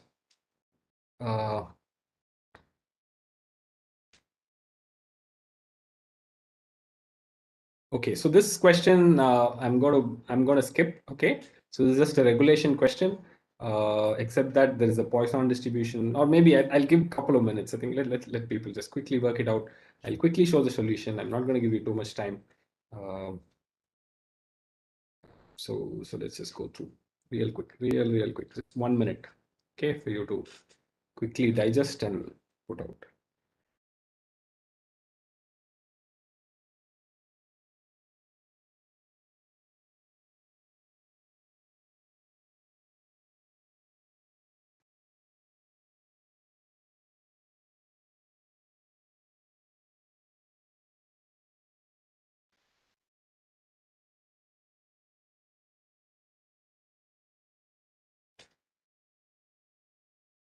Okay, so hopefully you got a sense of how to work this out. So let me just show you what is the solution that I have for this kind of problem. Here's the solution. Once again, the table method is what I would use for this. X and then g of x. Okay, so x goes 0, 1, 2, 3. So it's a Poisson distribution, right? So it'll keep going on and on and on and on forever. So y g of x is going to be, absolute value x minus 5 for 0 to 10. So it'll be 5, 4, 3, 2, 1, 0, 1, 2, 3, 4, 5. And then after that, it's just 5, 5, 5, 5, 5, 5, 5, 5. All the time it's 5. Okay. So now if you make this table of y and ay and p of y, y is going to be, it takes values 0 to 5. That's it. Remember, x took an infinite number of values here. So y is just, it's going to take only 6 values, 0, 1, 2, 3, 4, 5. And if you look at ay, 0 corresponds to x being just 5. 1 corresponds to x being 4 and 6. 2, x is 3 or 7. 3, x is 2 or 8, 4, 1 or 9. And for 5, there's a whole bunch of values, 0, 10, 11, 12, 13, 14, 15, 16. It keeps on going. So if you write probability of y, it just gives you the correct answer. Okay. So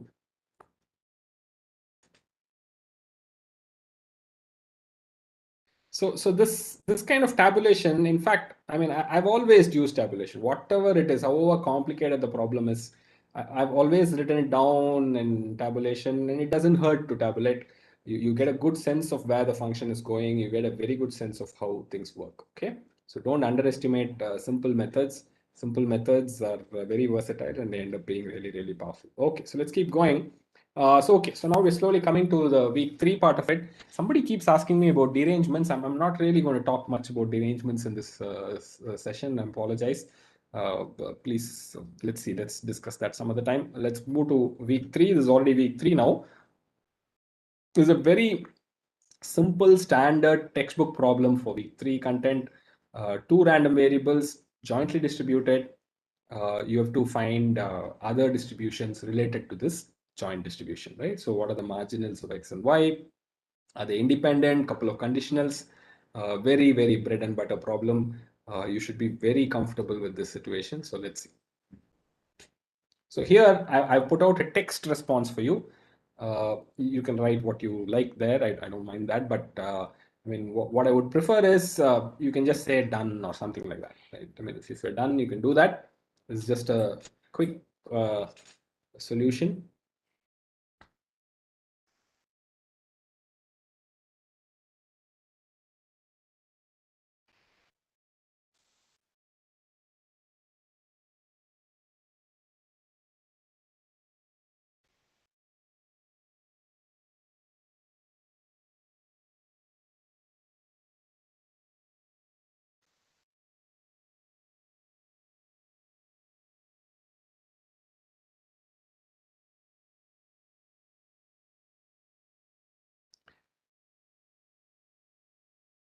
So I prepared a sum total of 30 problems. I know this is really very ambitious.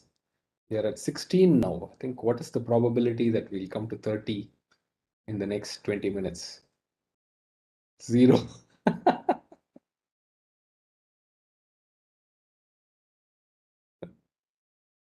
So I think 30 was really too ambitious for a 2-hour session, but let's see.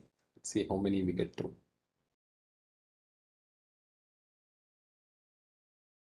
PMF is wrong. What happened? Somebody's saying PMF is wrong. Is it wrong? Okay. Thought it's correct.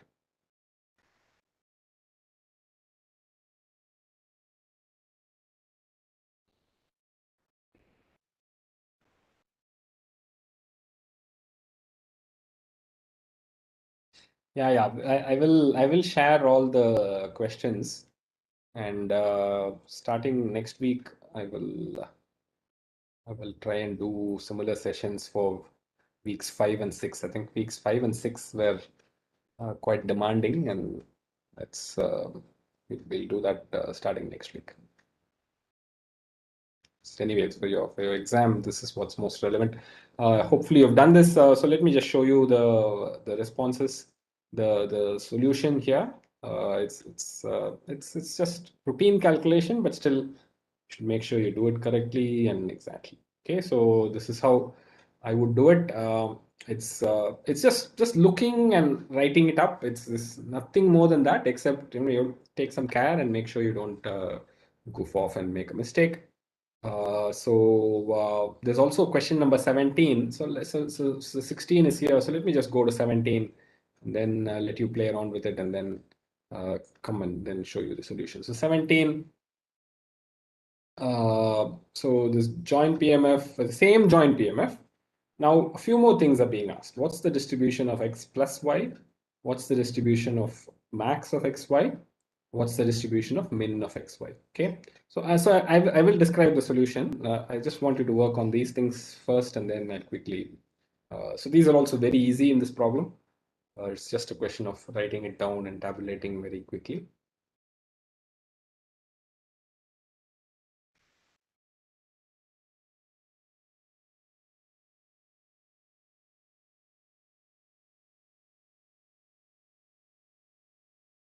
So X and Y are independent or not? I think that was a question that was asked. There is a very clear definition for independence, right? So the product of the marginals should be equal to the joint PMF, right? So that's you can check for any one row you can check. Find probability that X equals X, find probability that Y equals Y, multiply the two. Are you getting the joint PMF value? If you're not getting the joint PMF value for any one case, then it is not independent. That's all. It's just a question of checking that. And you'll see, even you can check any one value, you'll quickly know the answer.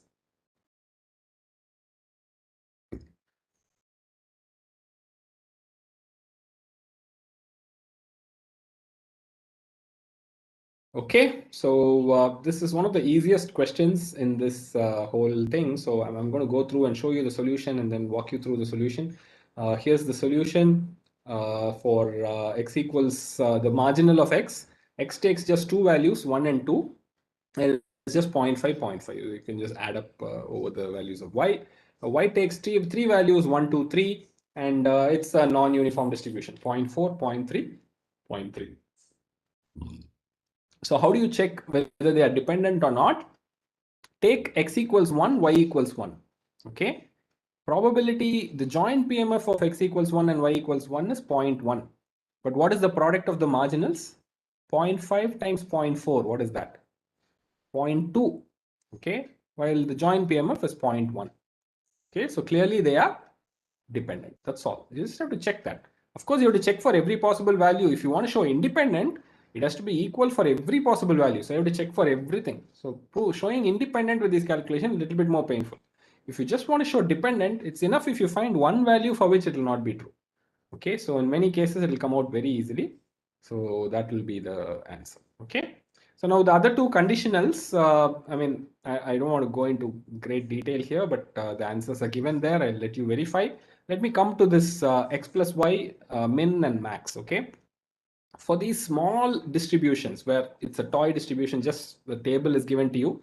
The best method for all these problems is the table method. Okay, it's very, very easy. Just write down the table and then simply do the calculation. Okay, so x, y, x plus y, min of xy, max of xy. Okay, so hopefully I haven't made up many mistakes here.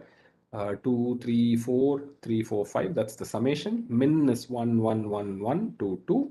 Max is 1, 2, 3, 2, 2. No. 2, 2, 3. Yeah, that's max. Okay. So if you look at the sum, probability of x plus y equal to sum takes the value 2, 3, 4, and 5. Okay, somebody wants explanation for min of x comma y. 1 comma 1, minimum value is 1. 1 comma 2, minimum value is 1 again. 1 comma 3, minimum value is 1. 2 comma 1 is 1. 2 comma 2 is 2 again. 2 comma 3 is 2 again. Right? Minimum of the two values.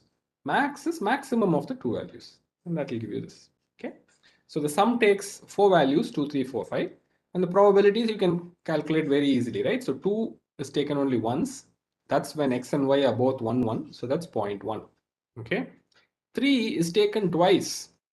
3 is taken twice. It's when x and y are 1, 2 and 2, 1. So 1, 2 and 2, 1. So it's 0.2 plus 0.3. That's 0.5. Okay. So 3 takes 0.5 x plus y equal to 3 with probability 0.5. Likewise, you calculate 0.3 and 0.1 for 4 and 5. Same thing you do for min and max. Okay. Min you say is just 1 and 2. Okay. It takes 1 with probability 0.8. You just add up the first 4 guys. Okay. And then 2 it takes with probability 0.2. Max is 1, 2, 3. It's easy. Okay. So any problem which is small enough that it can be put into a table is done, right? So for this, any function, I mean, I put x plus y here, min here, max here. You do any function of x plus y, you find the most complicated function of x plus y. As long as the table is small, it's very, very easy to do. Okay.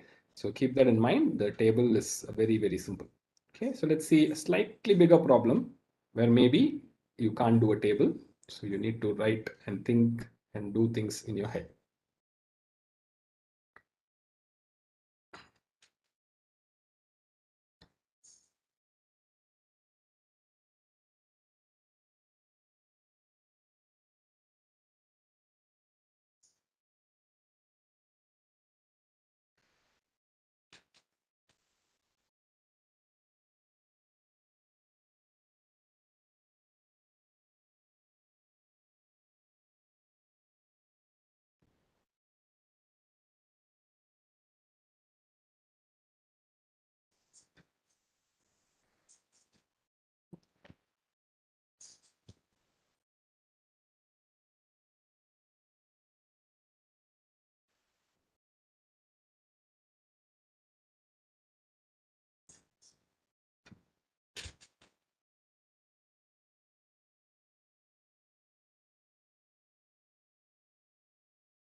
Okay, we don't have too much time, so I can't give you all the time in the world to work on this. But this is a nice enough problem that I can illustrate the solution to you real quick. Okay, so let's go on and see this question. Ignore the right part, just focus on the left part. So first thing is x plus y. If x and y are going to take values from 1 to 100, x plus y can take values 2 to 200. Okay, so that's the first thing usually I like to figure out in any problem like this. Before you find the distribution of a random variable, find the range of the random variable. Figure out what values it takes. Without finding what values it takes, usually it's almost impossible to find its distribution. Okay, so you find what values it takes, 2 to 200. And then the question asks you for x plus y equal to 2. Okay, so if you look at probability of x plus y equal to 2, okay, so you write this event in terms of what can happen for x and y. Okay, so x and y have to be 1 comma 1. Okay, so or maybe if you want to write it a little bit more precise, you can write it as x equals 1 comma y equals 1. Okay, so x plus y equal to 2 is the same as x equal to 1, y equal to 1. So this will just be probability of x equals 1 comma y equals 1. So now x and y are independent, so it's just the product of these two probabilities. So that will just be 1 by 100 times 1 by 100. You can multiply that out. So that will be the probability. So let's look at the slightly more devious example. Let's say probability of x plus y equals 50. Okay. So here in this case, x plus y equal to 50. I mean, I'm still doing the table in some sense, but I want to do it very quickly in my head so that I can do the calculation very fast. Okay. So x plus y equals 50. Now, is going to correspond to x equals 1, comma y equals 49, right? Or x equals 1, x equals 2, comma y equals 48, so on till what? X equals 49, y equals 1. Do you understand? Okay. So I have to start with, see, when I say x plus y is 50, what are all the pairs xy which give me x plus y equals 50? Okay, very simple question in some sense, right? So I have to add, I have to see the pairs. It can be 1 comma 49, 2 comma 48, all the way till x can be 49, y can be 1. Okay. So now after this, see, I keep telling you, right? Any problem in probability is always about finding the probability of an event, usually, right? And write that event down, break it up into smaller events, combine them using or an and then use the basics. So there's really no other thing to do in probability than that, right? So now I want the probability for the event x plus y is 50. What do I do first? I break it down into different, uh, different parts, right? So x plus y is 50 is going to be x equals 1, y equals 49, or x equals 2, y equals 48, so on, right? So now the or and is just, yeah, so somebody is telling me what this is going to be. It's just 49 times 1 by 100 times 1 by 100. Is that okay? Right? That's as simple as that, right? So now here's this a bit of a trick here, something you have to be slightly careful about. Supposing I say x plus y is 150. Okay. So in this case, this event, I can't start with x equals 1. Why? If I start with x equals 1, then I need y to be 149. But y takes only maximum value 100. So it cannot be that x is 1 is possible, right? So I have to start with x equals 50, which will give me y equals 100. And then or x equals 51, which will give me y equals 99, or so on till what will be the last guy? X equals 100, y equals 50. Okay. This is how many? This is 51 times 1 by 100 times 1 by 100. Okay. All right. So this is how you do sum of two distributions. This is the only way to do sum of two distributions, except that you can make some sort of an identification. You can look at what's going on here and finally come up with this kind of an expression. Okay. Notice how I put everything together. I'm saying probability that x plus y equals k, right? Probability that x plus y is equal to k. For k from 2 to 101, I'm able to say it's k minus 1 by 100,000. For k 102 to 200, I will get 201 minus k by 100,000. Okay, so you can check this out. You can see why this will have to be true. So you can check out the other cases and work out that will work out. Okay, so now the two other problems, question 19 and question 20. I'm not going back to the problems. We don't have too much time to let you think about it. I will just give you the answer here on this side. Okay, so notice these two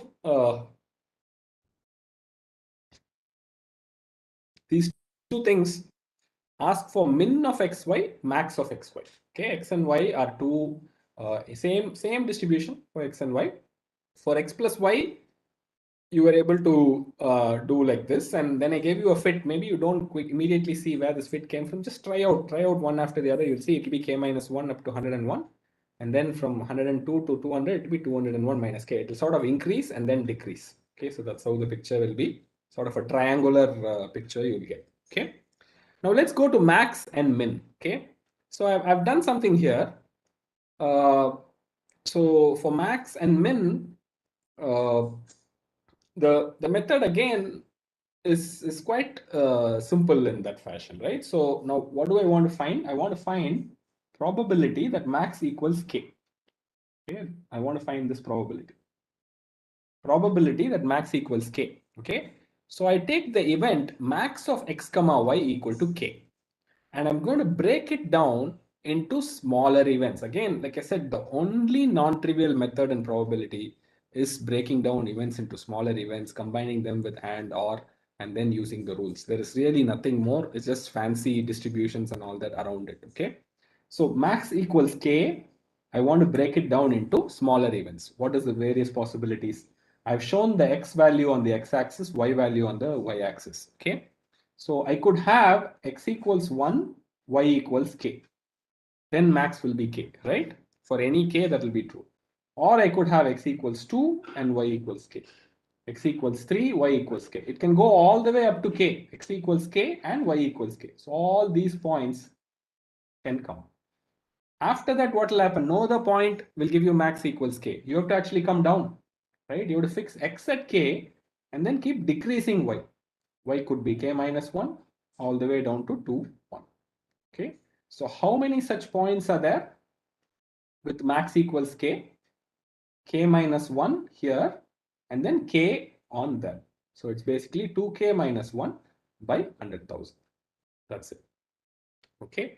So if you understood the basic process of taking an event and breaking them up into smaller events, writing it as this or this or this, and then simply adding up and observing that pattern, then max is k, then there are 2k minus 1.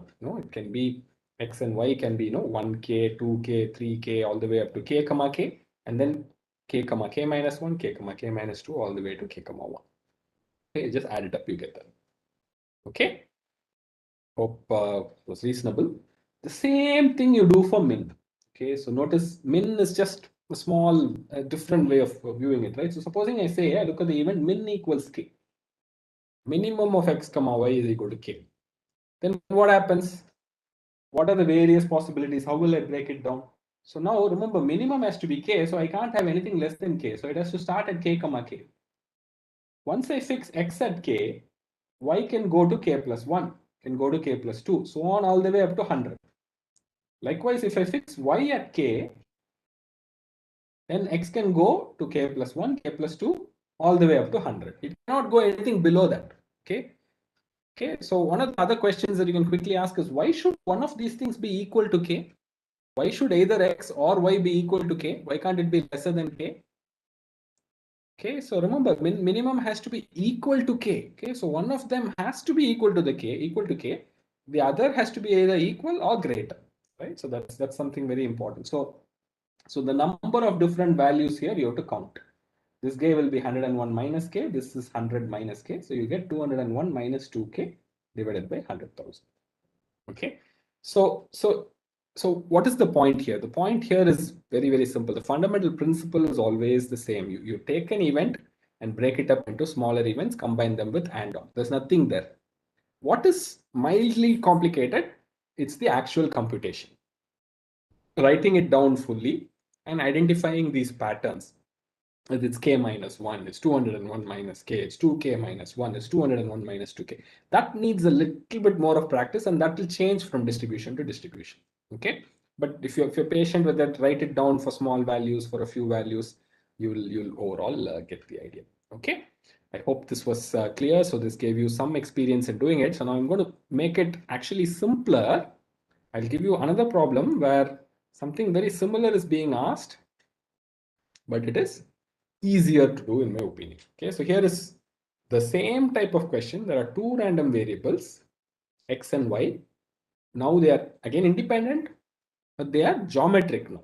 Okay, they are not uniform within a particular range. They are geometric 1 by 3. Remember, geometric distribution takes values 1, 2, 3, 4 like that. You have to again do the same thing. What's the distribution of x plus y? Okay, I'll give you a little bit of time and then show you how it is that I worked this out.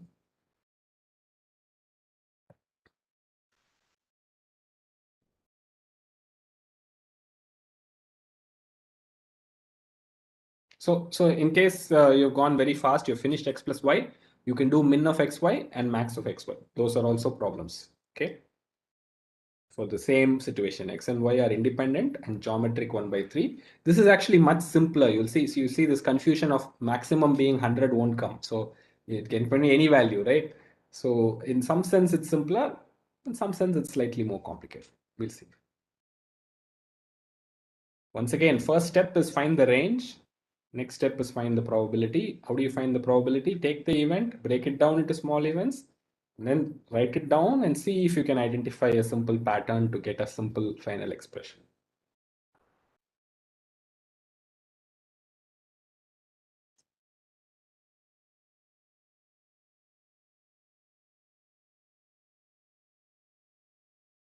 Oh, somebody wants me to let you know about the quiz paper. I don't know the quiz paper, so I'm not able to comment on it. Sorry.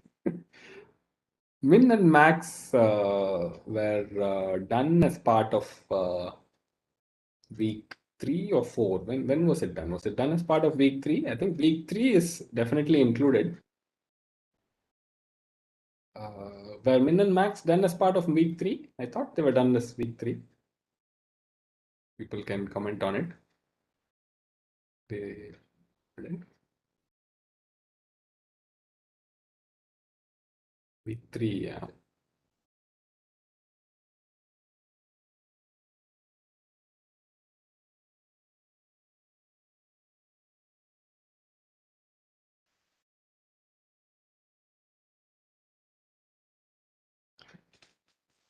So going a little over schedule, so let's see. I mean, we're close to the end actually. It's not too far from here. So this is sort of the last idea that I wanted to get across.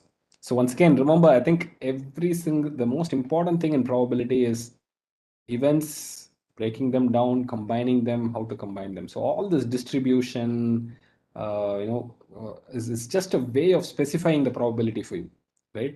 What is the individual events probability? That is all that is to the distribution. Okay, so don't lose sight of the fact that what the main thing is.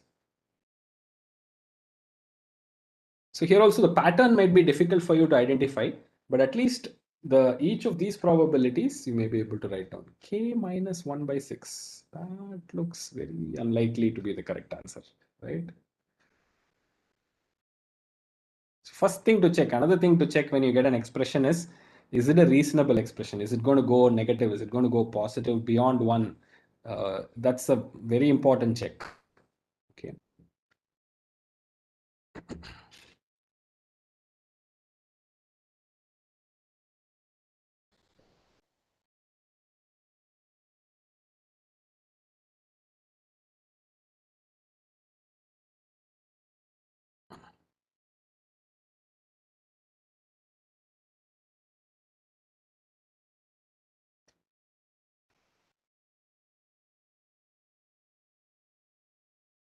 Okay.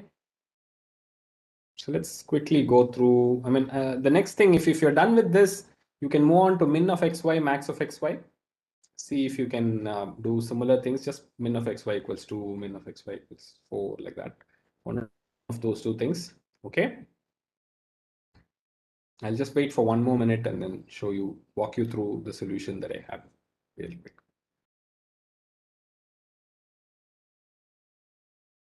The approach is, like I said, exactly the same. In this case, things are slightly simpler.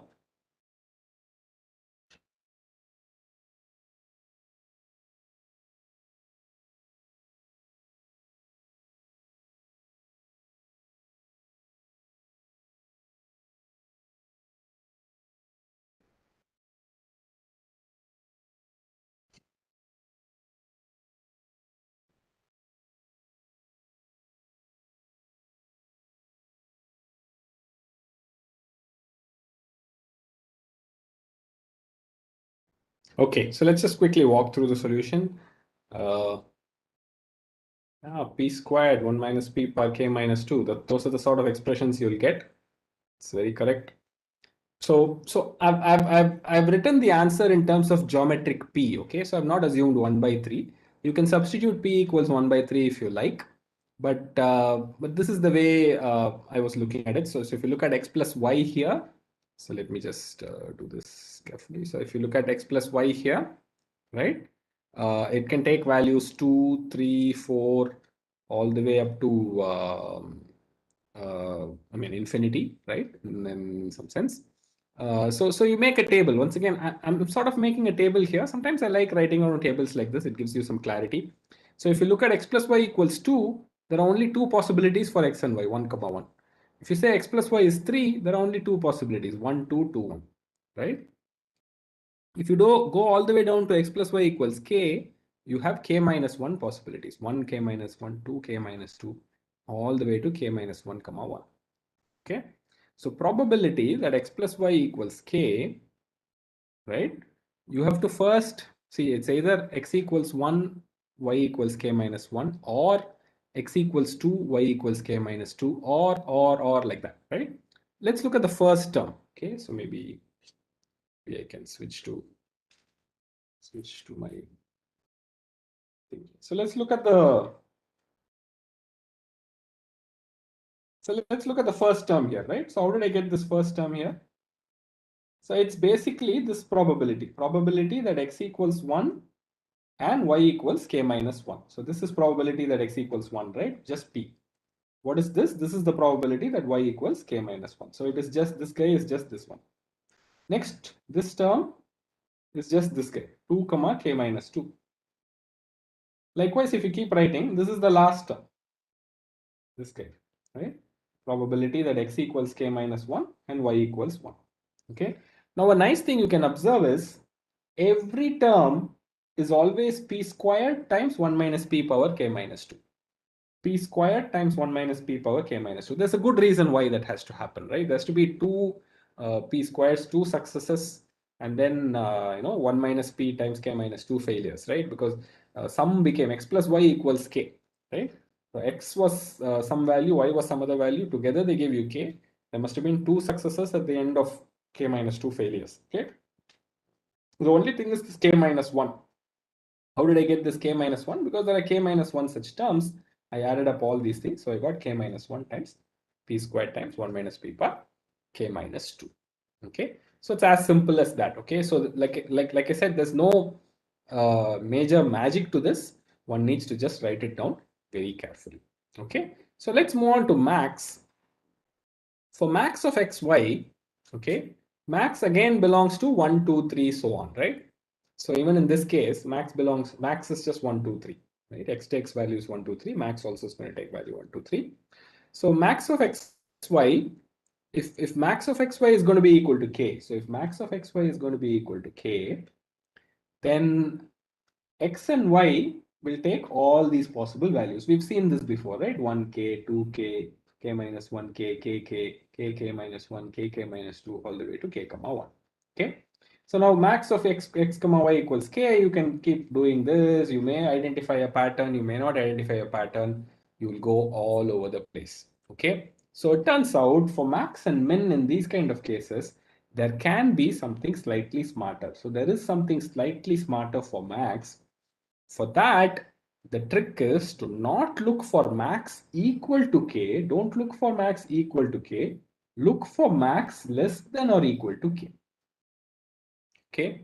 So it turns out max equal to k can be written as max less than or equal to k minus max less than or equal to k minus 1.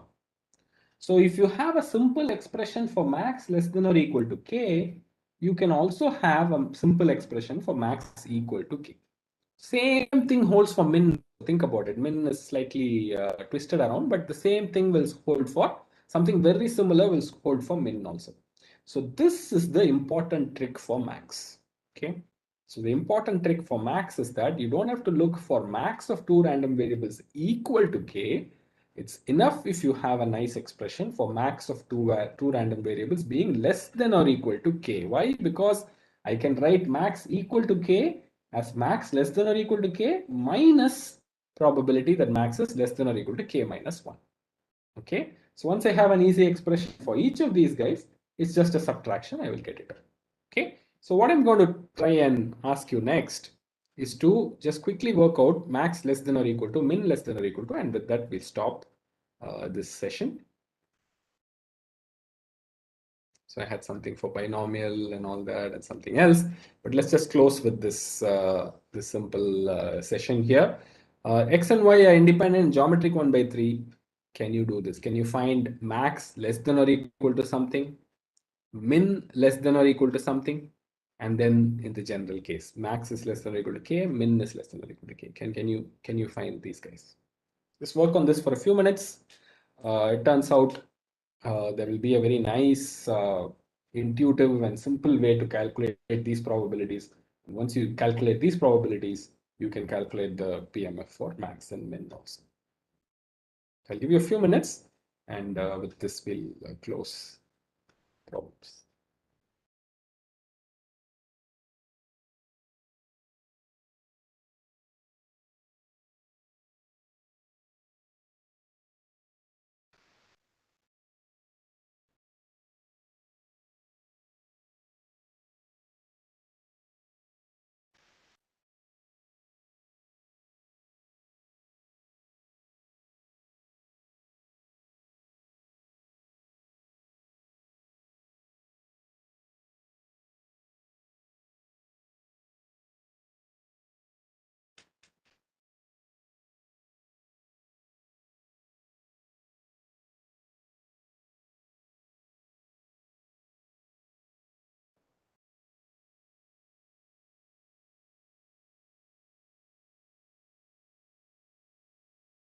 So all the 30 problems I will share with you both the slide deck and I've actually written down handwritten solutions for all these 30 problems. Both of these will be shared with you. Take a look at it.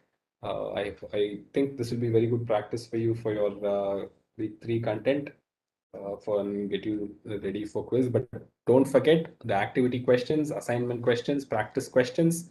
All of them are very, very critical. Make sure you're right on top of all of those.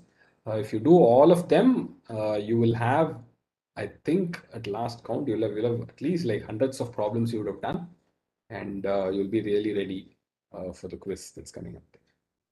Okay. So hopefully you thought about it. That there's a little trick here. I think if you don't catch the trick, you'll be running around and doing something unnecessarily. So let me just show you what that trick is. So here's the trick here. So let's look at this part. Okay. So you've got max less than or equal to k.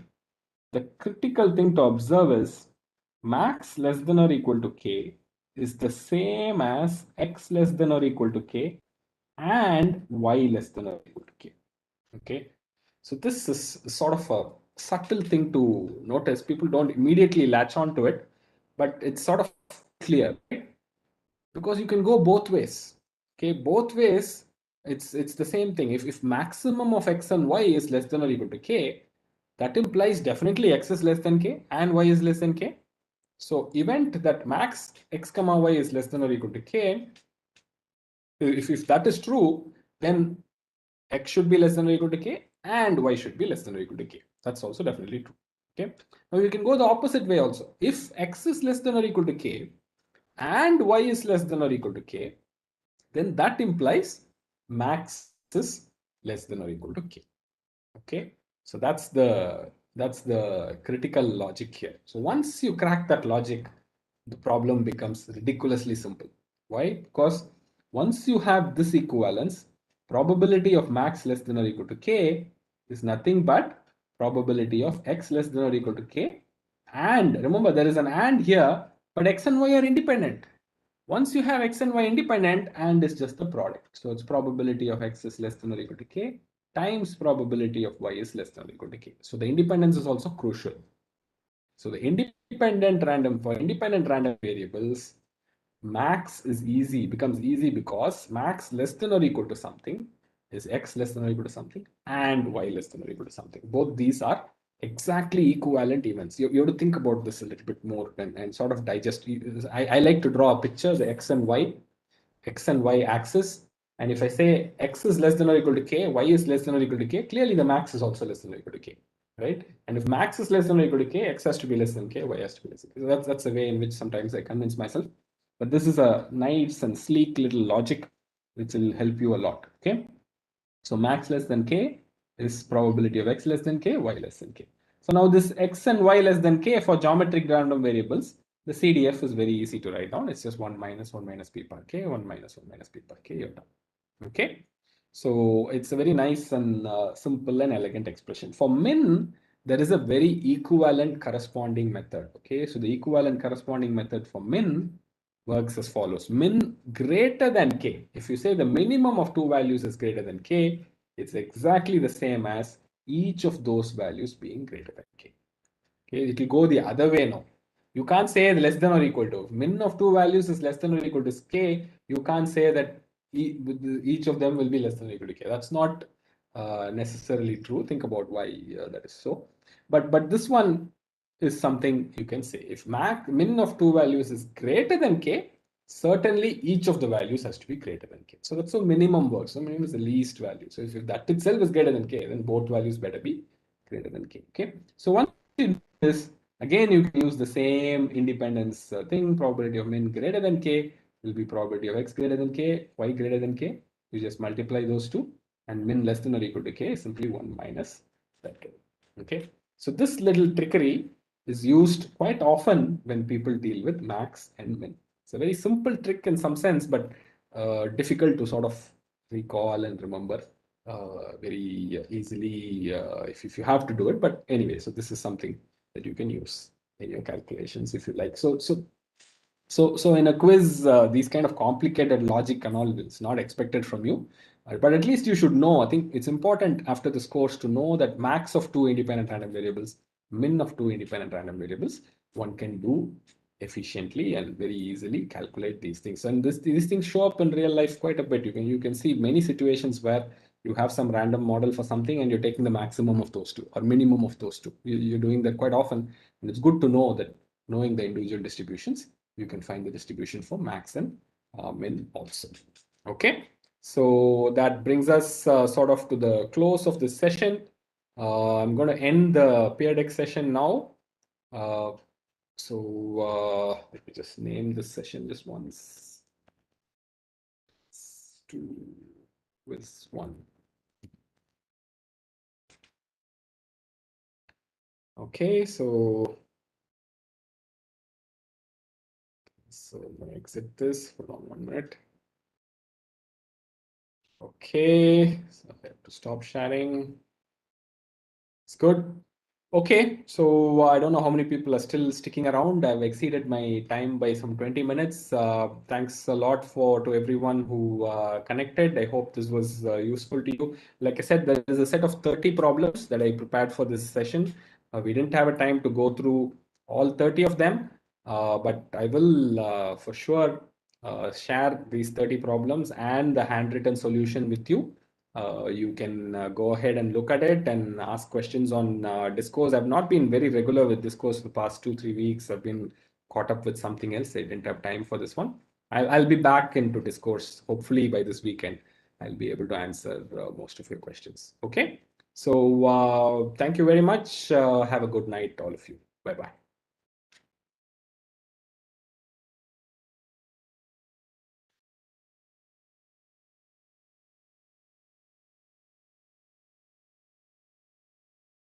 Okay, sir. I will stop the live and close.